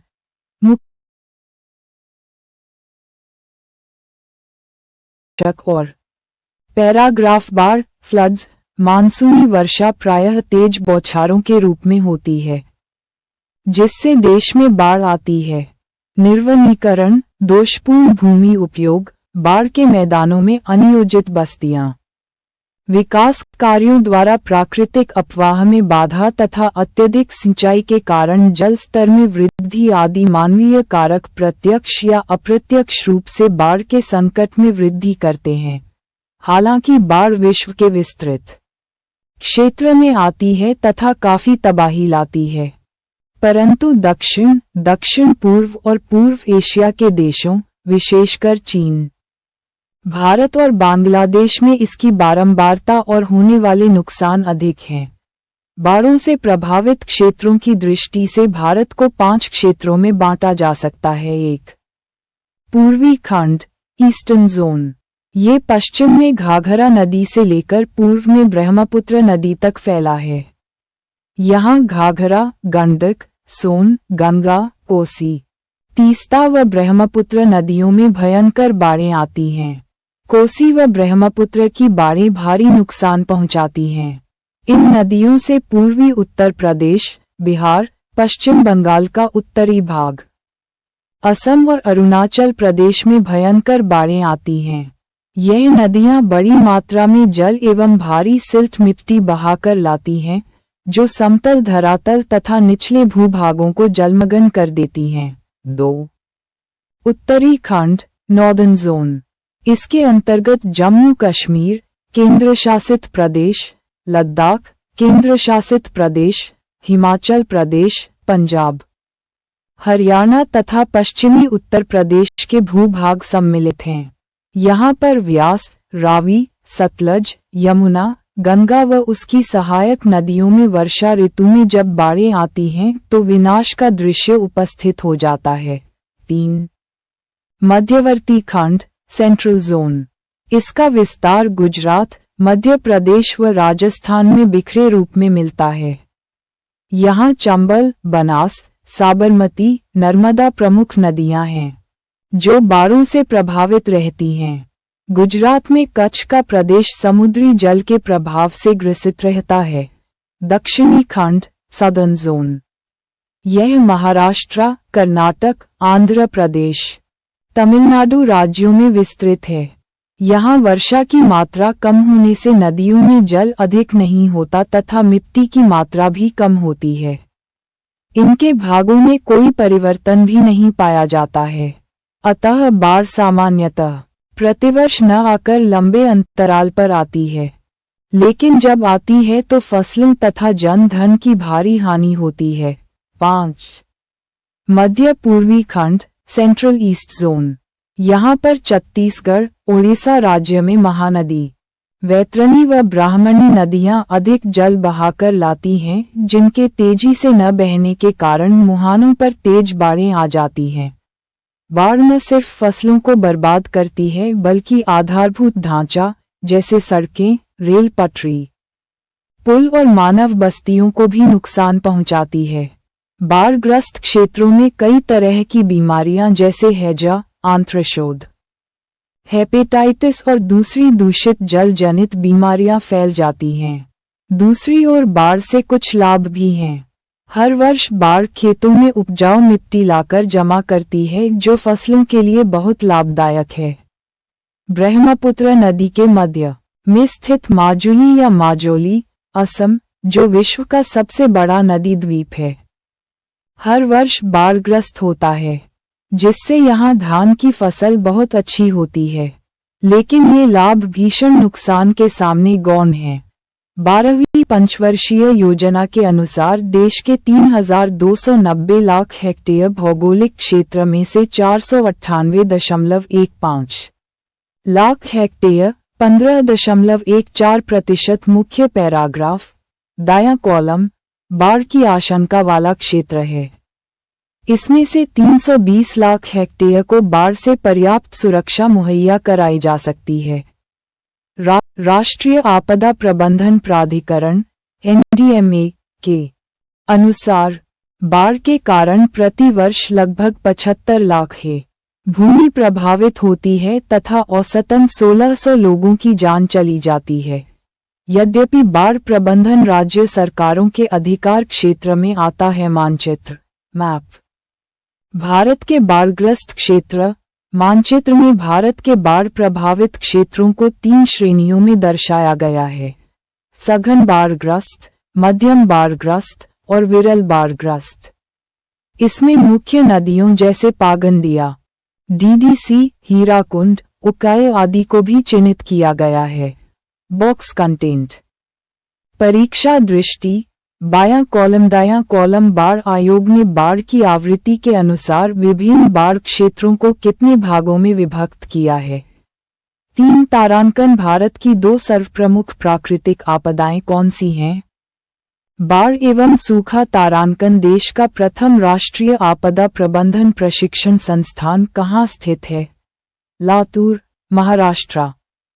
तारांकन देश के सर्वाधिक बाढ़ग्रस्त बेसिनों में सम्मिलित हैं: गंगा, छोटा उपरा, बिहार, बंगाल, ब्रह्मपुत्र, वैतरणी, ब्राह्मणी एवं सुवर्णरेखा। तारांकन सर्वाधिक प्राकृतिक आपदाएं किस राज्य में आती हैं? ओडिशा। तारांकन देश के भौगोलिक क्षेत्र का कितना प्रतिशत बाढ़ की आशंका से ग्रस्त है? 15.14%। तारांकन सर्वाधिक बाढ़ प्रभावित क्षेत्र हैं: असम, बंगाल एवं बिहार, NCERT। तारांकन लौटते मानसून द्वारा नवंबर से जनवरी के मध्य किस राज्य में बाढ़ की प्रबल संभावना होती है? तमिलनाडु। तारांकन भारत में सर्वाधिक वर्षा कहाँ होती है? मासिमराम, मेघालय। भारत में सबसे कम वर्षा कहाँ होती है? लेह में, लद्दाख। तारांकन भारत में सूखाग्रस्त क्षेत्र कार्यक्रम कब प्रारंभ किया गया था? 1973 में तारांकन मरुस्थल विकास कार्यक्रम प्रारंभ किया गया था। 1977-78 में तारांकन भारत में पश्चिमी तट की तुलना में पूर्वी तट चक्रवातों से अधिक प्रभावित होते हैं। क्यों?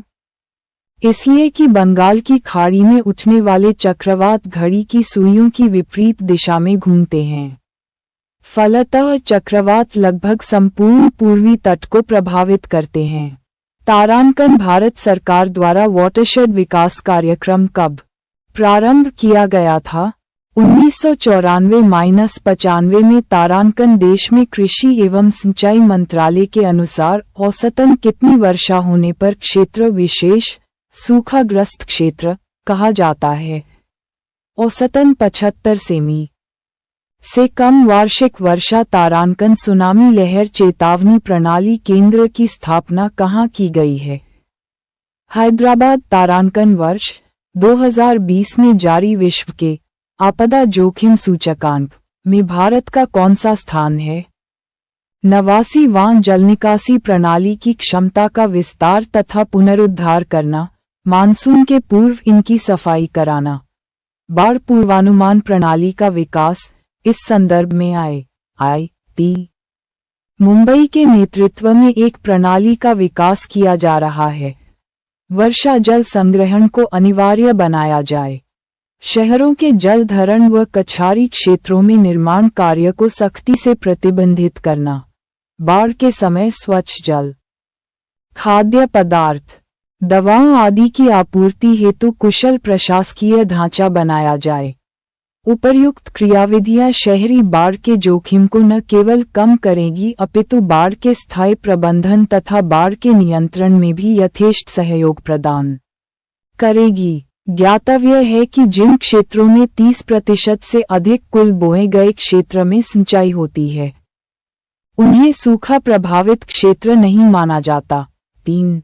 जलविज्ञान संबंधी सूखा ये स्थिति तब पैदा होती है जब विभिन्न जल संग्रहण, जलाशय, जलभृत और झीलों इत्यादि का स्तर वृष्टि द्वारा की जाने वाली जलापूर्ति के बाद भी नीचे गिर जाए। 4.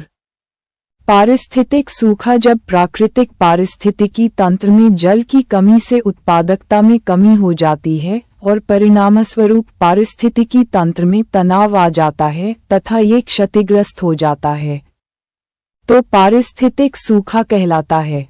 पर्यावरण, वन और जलवायु मंत्रालय के अनुसार भारत का लगभग 70% क्षेत्र अर्थात 230 मिलियन हेक्टेयर क्षेत्र शुष्क या अर्धशुष्क है। देश के कुल भौगोलिक क्षेत्रफल का तारांकन 29.77% अर्थात 97.85 मिलियन हेक्टेयर क्षेत्र मरुस्थलीकरण की प्रक्रिया से गुजर रहा है। सिंचाई आयोग ने वर्षा की मात्रा व उसकी विचलनशीलता के आधार पर सूखा प्रभावित क्षेत्रों को 2 भागों में बांटा है। सूखा क्षेत्र ये वैसे क्षेत्र हैं जहां वर्षा 50 सेमी से कम होती है एवं वर्षा की विचलनशीलता 25% से अधिक होती है। इन क्षेत्रों के अंतर्गत पश्चिमी राजस्थान, सौराष्ट्र व कच्छ आते हैं। यहाँ मरुस्थलीकरण रोकने, पारिस्थितिक संतुलन बनाए रखने, जल व मृदा का प्रबंधन आदि के लिए मरुभूमि विकास कार्यक्रम, ड्रॉट डेवलपमेंट प्रोग्राम चलाए जा रहे हैं। सूखाग्रस्त क्षेत्र ये वैसे क्षेत्र हैं जहां सामान्य वर्षा 75 सेमी से कम एवं वर्षा की विचलनशीलता सामान्यतः 25% है। इसके अंतर्गत गुजरात, राजस्थान, पंजाब, हरियाणा, उत्तर प्रदेश, मध्य प्रदेश, मध्य महाराष्ट्र, आंतरिक कर्नाटक, रॉयलसीमा, तेलंगाना, तमिलनाडु के कुछ भाग, बिहार में चंपारण जिला, पूर्वी उत्तर प्रदेश के मिर्जापुर, झारखंड में पलामू, बंगाल में पुरुलिया व ओडिशा में कालाहांडी जिले आते हैं। ये क्षेत्र द्वितीय हरित क्रांति के संभावित क्षेत्र हैं। यहाँ शुष्क कृषि प्रणाली, मृदा व जल प्रबंधन, ड्रिप व स्प्रिंकलर सिंचाई, सामाजिक वानिकी, भूमि उत्पादकता बढ़ाने के विविध प्रयास, वैकल्पिक अर्थव्यवस्था के रूप में पशुपालन का विकास आदि कार्यक्रम सूखाग्रस्त कार्यक्रम, ड्रॉट प्रोन एरिया प्रोग्राम के तहत चलाए जा रहे हैं। सूखाग्रस्त क्षेत्र के अंतर्गत देश में 8.8 करोड़ हेक्टेयर भूमि है।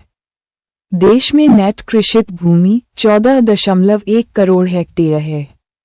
इस प्रकार नेट कृषित भूमि के 60% क्षेत्रफल पर फैले सूखाग्रस्त क्षेत्र से देश के कुल खाद्यान्न का मात्र 35% उत्पादन होता है। पर्यावरण और समाज पर सूखे का सोपानी प्रभाव पड़ता है। फसलें बर्बाद होने से अन्न की कमी हो जाती है, जिसे अकाल कहा जाता है। चारा कम होने की स्थिति को तृण अकाल कहा जाता है। मुख्य पैराग्राफ, दायां कॉलम, जल आपूर्ति की कमी जल अकाल कहलाती है। तीनों परिस्थितियां मिल जाएं तो त्रि अकाल कहलाती हैं, जो सबसे अधिक विध्वंसक है।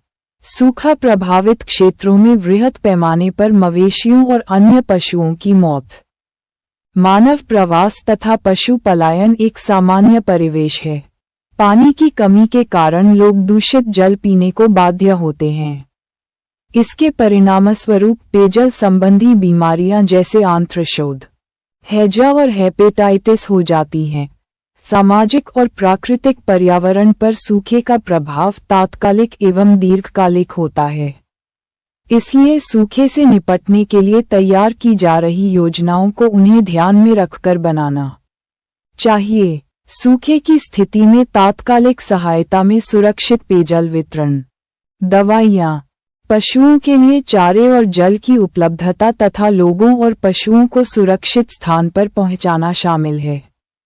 सूखे से निपटने के लिए दीर्घकालिक योजनाओं में विभिन्न कदम उठाए जा सकते हैं, जैसे भूमिगत जल के भंडारण का पता लगाना, जल आधिक्य क्षेत्रों से अल्पजल क्षेत्रों में पानी पहुंचाना, नदियों को जोड़ना और बांध व जलाशयों का निर्माण इत्यादि। नदियों जोड़ने के लिए द्रोणियों की पहचान तथा भूमिगत जल भंडारण की संभावना का पता लगाने के लिए सुदूर संवेदन और उपग्रहों से प्राप्त चित्रों का प्रयोग करना चाहिए। सूखा प्रतिरोधी फसलों के बारे में प्रचार प्रसार सूखे से लड़ने के लिए एक दीर्घकालिक उपाय है। वर्षा जल संचयन, रेन वाटर हार्वेस्टिंग, सूखे का प्रभाव कम करने में महत्वपूर्ण भूमिका निभा सकता है। इसे भी जानिए। लघु जलसंभर विकास परियोजनाएं। भारत के सूखा प्रवण एवं अर्धशुष्क प्रदेश जल संभर एक ऐसा क्षेत्र होता है जिसका समस्त जल बिंदु की ओर प्रवाहित होता है। जलसंभर क्षेत्र में होने वाली वर्षा या ग्लेशियर आदि अन्य स्रोतों के जल एक बिंदु विशेष की ओर प्रवाहित होते हैं। इस समस्त क्षेत्र को एक इकाई के रूप में रेखांकित करते हुए इसके समस्त प्रवाहित जल को योजनाबद्ध तरीके से संवर्धित कर उसका समुचित उपयोग सुनिश्चित करने को ही जलसंभर विकास कहा जाता है। लघु जल संभार विकास परियोजना 500,1000 हेक्टेयर क्षेत्र को कवर करती है। इसे नदी बेसिन प्रबंधन की लघुस्तरीय इकाई के रूप में व्यवहृत किया जाता है तथा इसे कमान क्षेत्र विकास कार्यक्रम के विकल्प के रूप में माना जाता है। इसके अंतर्गत तालाब, कुआं, चेकडैम, बावड़ी आदि का निर्माण किया जाता है। चूंकि भारत में वर्षा का वितरण समान नहीं है, ऐसे में कुछ क्षेत्र शुष्क और अर्धशुष्क क्षेत्र भी हैं। अहमदाबाद, कानपुर और जालंधर को मिलाने वाले त्रिभुज का क्षेत्र शुष्क क्षेत्र है। इस क्षेत्र में वर्षा की मात्रा 40 सेमी से भी कम पाई जाती है। अर्धशुष्क क्षेत्र का विस्तार पश्चिमी घाट पर्वत के पूर्व वृष्टि छाया प्रदेश में झारखंड, ओडिशा, पश्चिम बंगाल, बिहार आदि के कुछ भाग तक है। इन शुष्क व अर्धशुष्क क्षेत्रों में लघु जल संभर विकास परियोजनाएं जल संरक्षण का एक महत्वपूर्ण माध्यम बन सकती हैं। चूंकि इन क्षेत्रों में वर्षा कम होती है, जो वर्षा होती भी है, वह पानी तीव्र गति से प्रवाहित होकर आगे बढ़ जाता है, जिसका इन क्षेत्रों को भरपूर लाभ नहीं मिल पाता है। फलस्वरूप जल संकट की स्थिति उत्पन्न हो जाती है। इन परियोजनाओं के माध्यम से यहाँ के वर्षा जल को भंडारित किया जा सकता है, जो न केवल जल की उपलब्धता सुनिश्चित करेगा बल्कि भूजल स्तर को भी समृद्ध करेगा। चेकडैम, कुआं, तालाब तथा बावड़ी का निर्माण कर वर्षा जल को एकत्र कर इसका उपयोग पेयजल, पशुओं के लिए जल, कृषि हेतु सिंचाई संबंधी जल के रूप में किया जा सकेगा तथा स्वास्थ्य, कृषि, पशुपालन, मत्स्य पालन का विकास सुनिश्चित कर सकेगी। जल के तीव्र बहाव को भी कम करके भूक्षरण को रोका जा सकता है। मिट्टी की नमी बढ़ने से विभिन्न पौधों व घास का विकास संभव होगा। वनीकरण, पौधरोपण से वर्षा की मात्रा को बढ़ाने में सहायता मिलेगी। ये परियोजनाएं इन क्षेत्रों की कृषि, बागवानी, पशुपालन व अन्य आर्थिक गतिविधियों को भी गति प्रदान करेगी। सामाजिक विकास में भी इनका महत्वपूर्ण योगदान होगा। महिलाओं को सशक्त बनाने में इनकी भूमिका देखी जा सकती है। महिलाओं का एक बड़ा समय व श्रम जल इकट्ठा करने में लगता है, जिसको बचाया जा सकेगा। दूषित जल जनित बीमारियों से भी मुक्ति मिलेगी। महिलाएं व अन्य लोग उसके लाभ से प्रोत्साहित होकर जल संभर कार्यक्रम को अपनाने व सफल बनाने में सहयोगी बनेंगे। निश्चय ही लघु जल संभर परियोजनाएं शुष्क व अर्धशुष्क क्षेत्रों की पानी संबंधी विशेष समस्या के समाधान में मील का पत्थर साबित हो रही है। विभिन्न प्रांतों में भिन्न भिन्न नामों से, जैसे आंध्र प्रदेश में नीरू नीरू जल और आप, राजस्थान में अरवारी पानी संसद आदि परियोजनाएं संचालित की जा रही हैं। भारत सरकार की हरियाली 2003, नीरांचल 2016 योजनाएं इस दिशा में महत्वपूर्ण पहल है। ये परियोजनाएं परंपरागत और आधुनिक तकनीकों का प्रयोग करते हुए प्रत्येक बूंद ज्यादा फसल के साथ साथ इन क्षेत्रों को हरित क्षेत्र के रूप में विकसित कर जल संरक्षण को सुनिश्चित करने में सक्षम हैं। IAS-M 16 मुख्य शीर्षक और पैराग्राफ। बायां कॉलम। नीचे। भूस्खलन, लैंडस्लाइड्स। भूस्खलन सामूहिक स्थानांतरण का एक प्रक्रम है जिसमें शैलें तथा शैलचूर्ण गुरुत्व के कारण ढालों पर से नीचे की ओर खिसकते हैं। इसमें कभी कभी जल भी उपस्थित रहता है। ढालों पर सड़क निर्माण, नहरें, खदान एवं उत्खनन, अतिचारण, निर्वनीकरण, अवैज्ञानिक कृषि आदि कार्यों से भूस्खलन होते हैं। भारी वर्षा, भूकंप तथा निर्वनीकरण से भूस्खलन क्रिया त्वरित होती है। पदार्थ एवं उसके स्थानांतरण के आधार पर भूस्खलन अनेक प्रकार के होते हैं, जिनमें शैल या मृदा अवपतन, फॉल, सर्पण, स्लाइड्स, प्रवाह, फ्लो आदि विशेष रूप से उल्लेखनीय हैं। भूविज्ञान, भूआकृतिक कारक, ढाल, भूमि उपयोग, वनस्पति आवरण और मानव क्रियाकलापों के आधार पर भारत को विभिन्न मुख्य पैराग्राफ। दायां कॉलम। नीचे। भूस्खलन क्षेत्रों में बांटा गया है। यथा अत्यधिक सुभेद्यता क्षेत्र, ज्यादा अस्थिर हिमालय की युवा पर्वत श्रृंखलाएं, अंडमान और निकोबार, पश्चिमी घाट और नीलगिरी में अधिक वर्षा वाले क्षेत्र, उत्तर पूर्वी क्षेत्र, भूकंप प्रभावी क्षेत्र और अत्यधिक मानव क्रियाकलापों वाले क्षेत्र, जिनमें सड़क और बांध निर्माण इत्यादि आते हैं। अत्यधिक भूस्खलन सुभेद्यता क्षेत्रों में रखे जाते हैं। अधिक सुभेद्यता क्षेत्र, अधिक भूस्खलन सुभेद्यता क्षेत्रों में भी अत्यधिक सुभेद्यता क्षेत्रों से मिलती जुलती परिस्थितियां हैं। दोनों में अंतर है। भूस्खलन को नियंत्रण करने वाले कारकों के संयोजन, गहनता और बारंबारता का। हिमालय क्षेत्र के सारे राज्य और उत्तर पूर्वी भाग, असम को छोड़कर, इस क्षेत्र में शामिल हैं। मध्यम और कम सुभेद्यता क्षेत्र पार हिमालय का, इसे भी जानिए। आकाशीय बिजली, कारण एवं उपाय। बाएं कॉलम। दायां कॉलम। मानसून के दस्तक के साथ ही क्या क्या आकाशीय बिजली गिरने जैसी प्राकृतिक आपदा का सामना करना पड़ता है। सभी प्राकृतिक आपदाओं में आकाशीय बिजली एक ऐसी आपदा है जिससे सर्वाधिक जन धन की हानि होती है। इसी कारण ये भारत की सबसे बड़ी प्राकृतिक आपदा मानी जा सकती है। 2001 से 2014 के बीच प्राकृतिक आपदाओं से हुई कुल मौतों में लगभग 40% मौतें सिर्फ आकाशीय बिजली से हुई। 2001 से 2014 के बीच बिजली गिरने से 2000 से अधिक लोगों की मौत हुई।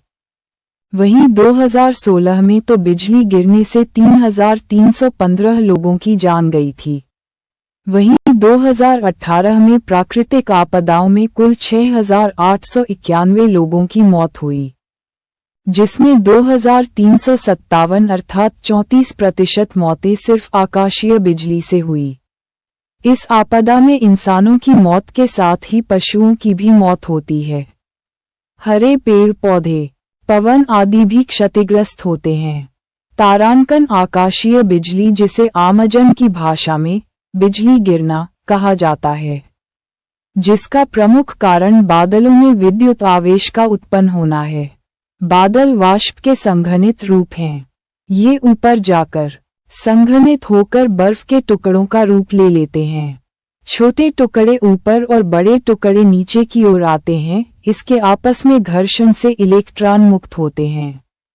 बादल की ऊपरी परत धनात्मक और निचली परत ऋणात्मक रूप से चार्ज हो जाती हैं। इन दोनों परतों के बीच एक विद्युत धारा प्रवाहित होने लगती है। इसे एक कंडक्टर की तलाश होती है। धरातल पर स्थित विभिन्न कंडक्टर इसे आकर्षित करते हैं और यह उसमें प्रवाहित होने लगती है। इसी प्रक्रिया को आकाशीय बिजली का गिरना कहा जाता है।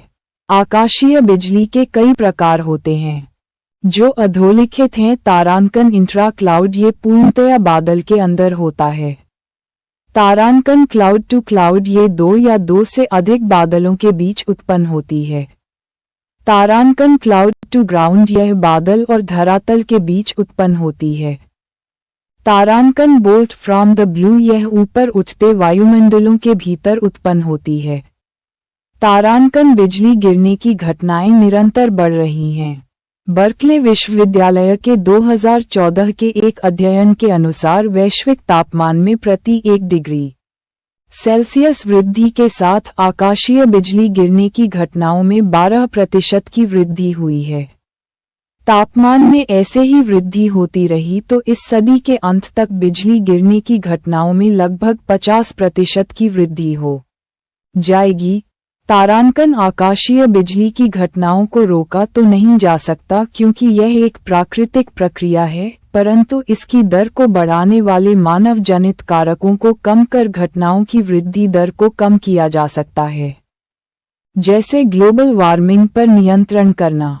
हालांकि आपदा राहत नीति में आकाशीय बिजली को आपदा के रूप में मान्यता नहीं दी गई है, फिर भी इसकी भयावहता को देखते हुए भारतीय मौसम विभाग एक प्रोजेक्ट पर काम कर रहा है जिससे पूर्व सूचना और बचाव के प्रयास किए जा सकें।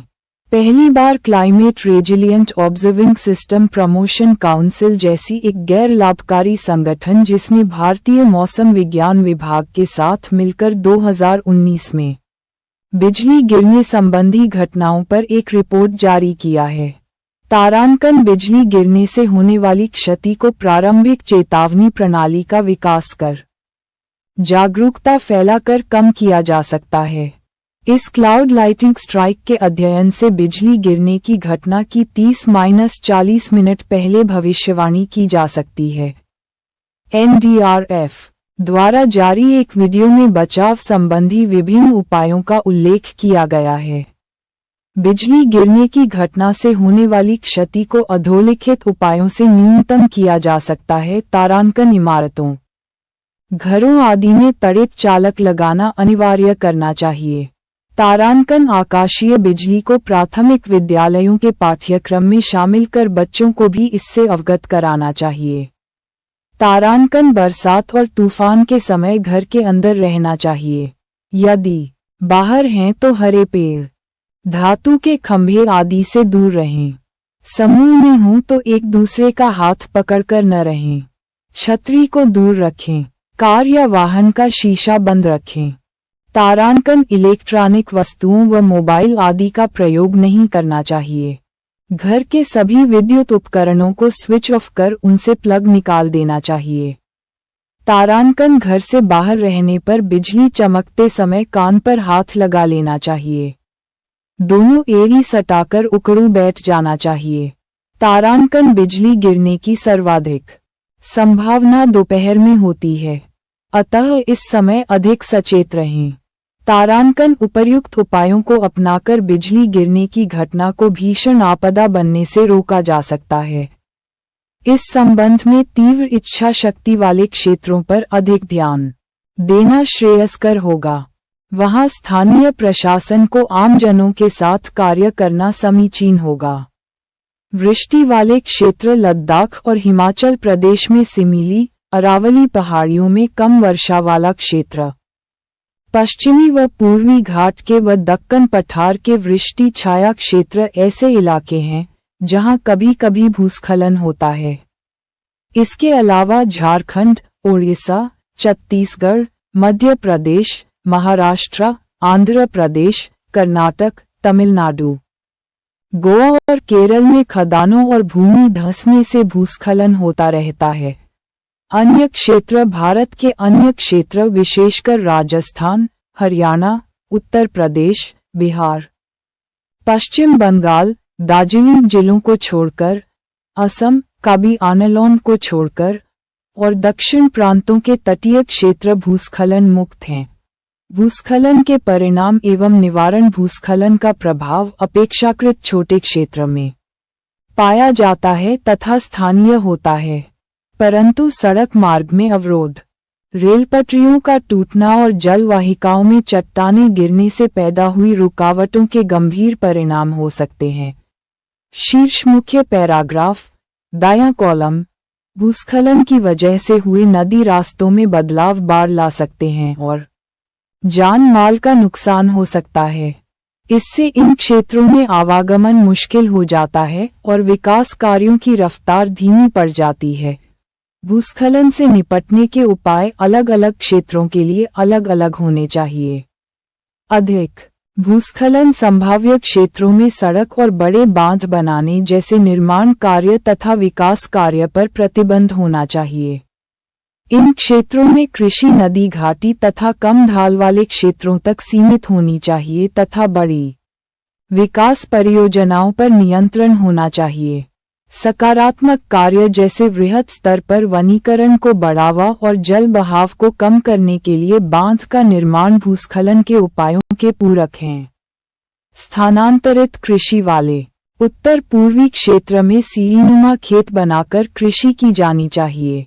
आपदा प्रबंधन भूकंप, सुनामी और ज्वालामुखी की तुलना में चक्रवात के आने के समय और स्थान की भविष्यवाणी संभव है। इसके अतिरिक्त आधुनिक तकनीक का इस्तेमाल करके चक्रवात की गहनता, दिशा और परिमाण आदि को मॉनिटर करके इससे होने वाले नुकसान को कम किया जा सकता है। इससे होने वाले नुकसान को कम करने के लिए चक्रवात शेल्टर, तटबंध, डाइक, जलाशय निर्माण तथा वायुवेग को कम करने के लिए वनीकरण जैसे कदम उठाए जा सकते हैं। फिर भी भारत, बांग्लादेश, म्यांमार इत्यादि देशों के तटीय क्षेत्रों में रहने वाली जनसंख्या की सुभेद्यता अधिक है, इसलिए यहाँ जान माल का नुकसान बढ़ रहा है। Box content. क्या आप जानते हैं? बायां कॉलम। क्या आप जानते हैं? पश्चिमी घाटी की तुलना में हिमालय में भूस्खलन की घटनाओं के प्रायः होते रहने के क्या कारण हैं? हिमालयी क्षेत्र में भूस्खलन की घटना बारंबार देखने को मिलती है, जबकि पश्चिमी घाट में ये घटना बहुत कम होती है। हिमालयी क्षेत्र में इसके अधिक होने के पीछे प्राकृतिक और मानवीय कारण हैं। वस्तुतः पश्चिमी घाट अधिक प्राचीन, अधिक कठोर, स्थिर तथा परिपक्व अवस्था में है, जबकि हिमालय पर्वत एक युवा मोड़दार पर्वत है जिसका उत्थान अभी जारी है। ये पश्चिमी घाट की अपेक्षा तरुण, दुर्बल और लचीला है, जो बहिर्जनिक एवं अंतर्जनित बलों की अंतःक्रियाओं से प्रभावित है, जो भूस्खलन का कारण बनता है। हिमालय पर्वत की ऊंचाई भी पश्चिमी घाट से अधिक है तथा हिमालय में तीव्र ढालों की बहुलता भी है, जहां वर्षा, बादल फटने, नदियों के तीव्र प्रवाह, ग्लेशियरों की उपस्थिति तथा उनके गतिमान होने से भूस्खलन की संभावना बनी रहती है। ज्ञातव्य है कि हिमालयी क्षेत्र में नित्यवाही नदियों की उपस्थिति से अनेकों जल विद्युत परियोजनाओं का निर्माण हुआ है। साथ ही सामरिक दृष्टिकोण से महत्वपूर्ण होने के कारण सड़कों का भी निर्माण किया गया है। पर्यटन के लिए पश्चिमी घाट से अधिक अनुकूलित होने के कारण बड़े बड़े होटलों का भी निर्माण किया गया है। इन सब निर्माण कार्यों से चट्टानों का प्राकृतिक संगठन प्रभावित हुआ है। चट्टानें ढीली हुई हैं, जिससे भूस्खलन की घटना अधिक होती है। इन निर्माण कार्यों के दौरान वन विनाशन भी हुआ है, जो चट्टानों को प्राकृतिक संरक्षण उपलब्ध कराते हैं, जिससे वे असुरक्षित हुई हैं। साथ ही जलवायु परिवर्तन के प्रति उनकी प्रतिरोधकता भी प्रभावित हुई है। यही कारण है कि पश्चिमी घाट की तुलना में हिमालय में भूस्खलन प्रायः होते रहते हैं। IAS 13-17 box content. आपदा प्रबंधन अधिनियम 2005। दायां कॉलम। आपदा प्रबंधन अधिनियम 2005। आपदा प्रबंधन अधिनियम 2005 के अंतर्गत राष्ट्रीय, प्रांतीय, जनपदीय एवं स्थानीय स्तरों पर प्रभावी आपदा प्रबंधन हेतु संस्थानाकी एवं समन्वयकारी तंत्र का प्रावधान किया गया है। इस अधिनियम के प्रावधानों के अनुरूप भारत सरकार ने बहुस्तरीय संस्थानिक प्रणाली सृजित की है। राष्ट्रीय स्तर प्रधानमंत्री की अध्यक्षता वाला राष्ट्रीय आपदा प्रबंधन प्राधिकरण। 2. प्रांतीय स्तर संबंधित मुख्यमंत्री की अध्यक्षता वाला राज्य आपदा प्रबंधन प्राधिकरण। 3. जनपद स्तर जिलाधिकारी एवं अध्यक्ष जिला पंचायत की सह अध्यक्षता वाला जनपद आपदा प्रबंधन प्राधिकरण। इस अधिनियम में आपदा को किसी क्षेत्र में घटित एक महाविपत्ति, दुर्घटना, संकट या गंभीर घटना के रूप में परिभाषित किया गया है, जो प्राकृतिक या मानवकृत कारणों या दुर्घटना या लापरवाही का परिणाम हो और जिससे बड़े स्तर पर जान की क्षति या मानव पीड़ा, पर्यावरण की हानि एवं विनाश हो और जिसकी प्रकृति या परिणाम प्रभावित क्षेत्र में रहने वाले मानव समुदाय की सहन क्षमता से परे हो। Opening square bracket colon. उपर्युक्त विवरण से यह निष्कर्ष निकलता है कि आपदाएं प्राकृतिक या मानवकृत दोनों प्रकार की हो सकती हैं, परंतु हर संकट आपदा नहीं होता। आपदाओं और विशेषकर प्राकृतिक आपदाओं पर नियंत्रण मुश्किल है। इसका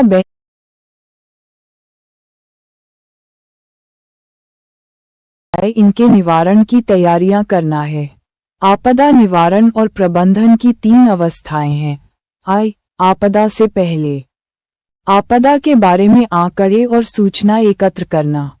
आपदा संभावित क्षेत्रों का मानचित्र तैयार करना और लोगों को इसके बारे में जानकारी देना। इसके अलावा संभावित क्षेत्रों में आपदा योजना बनाना, तैयारियां रखना और बचाव का उपाय करना। आपदा के समय युद्ध स्तर पर बचाव व राहत कार्य, जैसे आपदाग्रस्त क्षेत्रों से लोगों को निकालना, आश्रय स्थल निर्माण, राहत कैंप, जल, भोजन व दवाई आपूर्ति। आपदा के पश्चात प्रभावित लोगों का बचाव और पुनर्वास। भविष्य में आपदाओं से निपटने के लिए क्षमता निर्माण पर ध्यान केंद्रित करना। तालिका 1। आपदा प्रबंधन हेतु अंतर्राष्ट्रीय संगठन, क्रमदेश, कंट्री, संगठन, ऑर्गेनाइजेशन। 1. भारत राष्ट्रीय आपदा प्रबंधन प्राधिकरण, NDMA। 2.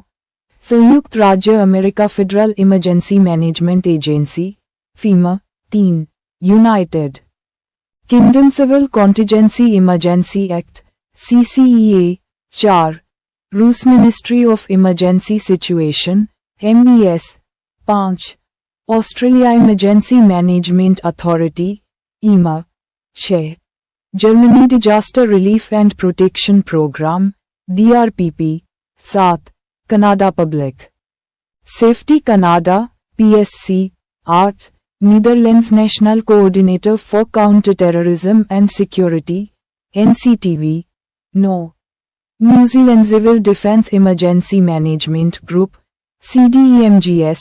भारत जैसे देश में जहां 2/3 क्षेत्र और जनसंख्या आपदा सुभेद्य है, वहां इन उपायों का विशेष महत्व है। आपदा प्रबंधन अधिनियम 2005 और राष्ट्रीय आपदा प्रबंधन संस्थान, नई दिल्ली की स्थापना इस दिशा में भारत सरकार द्वारा उठाए गए सकारात्मक कदम का उदाहरण है। तालिका 2। शीर्ष 5 प्राकृतिक आपदाग्रस्त देश, क्रमदेश 2022। प्रथम्स, द्वितीय इंडोनेशिया, तृतीय कोलंबिया, चतुर्थ चीन, पंचम ब्राजील। स्रोत वर्ल्ड एटलस 2023 बॉक्स कंटेंट 1 राष्ट्रीय आपदा सूचकांक 2018 दायां कॉलम राष्ट्रीय आपदा सूचकांक 2018 जून 2018 में भारत सरकार के गृह मंत्रालय ने संयुक्त राष्ट्र विकास कार्यक्रम UNDP के सहयोग और भारतीय राज्यों, संघ शासित क्षेत्रों के परामर्श से देश का पहला राष्ट्रीय आपदा सूचकांक 2018 जारी किया। ये देश के 640 जिलों में संभावित जोखिमों और आपदाओं के विश्लेषण के आधार पर तैयार किया गया था। ये सूचकांक आपदा जोखिम न्यूनीकरण पर सेंडाई फ्रेमवर्क 2015-30 सतत विकास के लिए एजेंडा वर्ष 2030 तथा जलवायु परिवर्तन पर पेरिस समझौता के प्रति भारत की वचनबद्धता के अनुरूप है। इस प्रारूप को 2 मानदंडों के आधार पर तैयार किया गया था, यथा आपदा जोखिम सूची डिजास्टर रिस्क इंडेक्स व आपदा प्रतिरोधी सूची डिजास्टर रेजिलियंस इंडेक्स। आपदा जोखिम सूची के अंतर्गत संकट, सुभेद्यता व प्रभाव एक्सपोजर के तहत विभिन्न प्राकृतिक आपदाओं एवं उनसे होने वाली क्षति को शामिल किया गया है। राज्यों के आपदा जोखिम सूची में सर्वाधिक जोखिम वाले राज्यों की सूची अधोलिखित है। यथा रैंक राज्य प्रथम महाराष्ट्र द्वितीय, बंगाल तृतीय, उत्तर प्रदेश चतुर्थ, मध्य प्रदेश पंचम, राजस्थान भी। इस सूची में केंद्र शासित प्रदेशों में पहला स्थान दिल्ली का है, जबकि लक्षद्वीप 7वें स्थान पर है। आपदा संभावित उच्च जोखिम वाले जिलों में शीर्ष 3 जिलों की स्थिति इस प्रकार है, क्रमशः उत्तरी 24 परगना, पम, बंगाल, पुणे, महाराष्ट्र व दक्षिण 24 परगना, पम, बंगाल। बॉक्स कंटेंट 2, पृथ्वी विज्ञान मंत्रालय, दायां कॉलम, नीचे। पृथ्वी विज्ञान मंत्रालय एक महत्वपूर्ण घटनाक्रम में 12 जुलाई 2006 को महासागर विकास मंत्रालय का नाम बदलकर उसे पृथ्वी विज्ञान मंत्रालय कर दिया गया है। पृथ्वी विज्ञान मंत्रालय द्वारा महासागर विकास एवं प्रौद्योगिकी, मौसम विज्ञान, भूकंप विज्ञान, जलवायु और पर्यावरण विज्ञान तथा पृथ्वी विज्ञान से संबंधित विषयों का कार्य संचालित किया जाता है। यह मंत्रालय महासागर संसाधन, महासागरों की स्थिति, मानसून, तूफान, भूकंप, सुनामी, जलवायु परिवर्तन इत्यादि विषयों पर पृथ्वी के विभिन्न अवयवों, महासागर, वातावरण एवं भूमि से संबंधित अध्ययनों हेतु सर्वोत्तम उपलब्ध सेवाएं मुहैया करता है। यह मंत्रालय पृथ्वी प्रणाली विज्ञान, मानसून की भविष्यवाणी तथा अन्य जलवायु संबंधी मानकों, महासागरों की अवस्था, भूकंपों, सुनामी तथा पृथ्वी विज्ञान में घटनाओं से संबंधित अनुसंधानों का प्रबंधन करेगा। यह मंत्रालय मौसम संबंधी जानकारी का प्रसार करके विज्ञान, विमानन, जल संसाधन, जलीय कृषि तथा कृषि से संबंधित उद्योगों की भी सहायता करता है। ये मंत्रालय सागरों में विद्यमान जीवित तथा निर्जीव समुद्री संसाधनों के संरक्षण, मूल्यांकन एवं दोहन के अलावा महासागरों एवं ध्रुवीय क्षेत्रों से संबद्ध वैज्ञानिक एवं प्रौद्योगिक गतिविधियों का विकास एवं समन्वयन भी करता है। पृथ्वी आयोग पृथ्वी विज्ञान मंत्रालय की नीतियों के निर्धारण, उपयुक्त प्रशासनिक मशीनरी के गठन, नेटवर्किंग तथा विधायी तंत्र संबंधी नीतियों के शीर्ष मुख्य पैराग्राफ, दायां कॉलम, बनाने के साथ साथ विभिन्न परियोजनाओं तथा बजट की मंजूरी देने के अलावा नियुक्ति प्रक्रिया तैयार करने, कर्मचारियों की आवश्यकता का मूल्यांकन, मानव संसाधन विकास और क्षमता निर्माण कार्य आदि को संपन्न करने के लिए एक 12 सदस्यीय पृथ्वी आयोग की स्थापना की गई है, जो पृथ्वी विज्ञान पर एक प्रमुख निकाय के रूप में कार्य करता है। राष्ट्रीय आपदा प्रबंधन योजना 2016 प्रधानमंत्री नरेंद्र मोदी द्वारा 1 जून 2016 को राष्ट्रीय आपदा प्रबंधन योजना जारी की गई। इस योजना में 2015-2030 की अवधि में आपदा जोखिम में कमी लाने हेतु Sendai framework for disaster risk reduction 2015-2030 में इंगित उपागम को अपनाया गया। भारत ने संयुक्त राष्ट्र संघ की पहल पर बने इस समझौते पर हस्ताक्षर किए हैं। अंतर्राष्ट्रीय स्तर पर आपदा प्रबंधन हेतु निम्नलिखित 3 बड़ी बहुपक्षीय पहलें की गई हैं। आपदा जोखिम प्रबंधन हेतु सेंडाई फ्रेमवर्क मार्च 2015 मुख्य बॉक्स कंटेंट, आपदा जोखिम में कमी लाने पर सेंडाई फ्रेमवर्क 2015-2030, आपदा जोखिम में कमी लाने पर सेंडाई फ्रेमवर्क 2015-2030 बायां कॉलम दायां कॉलम तारांकन 2015 पश्चिम विकास एजेंडा के संदर्भ में सेंडाई फ्रेमवर्क पहला अंतर्राष्ट्रीय समझौता है, जिसमें अंतर्राष्ट्रीय स्तर पर सदस्य देशों के बीच आपदाओं से निपटने की साझा रणनीति पर सहमति बनी है।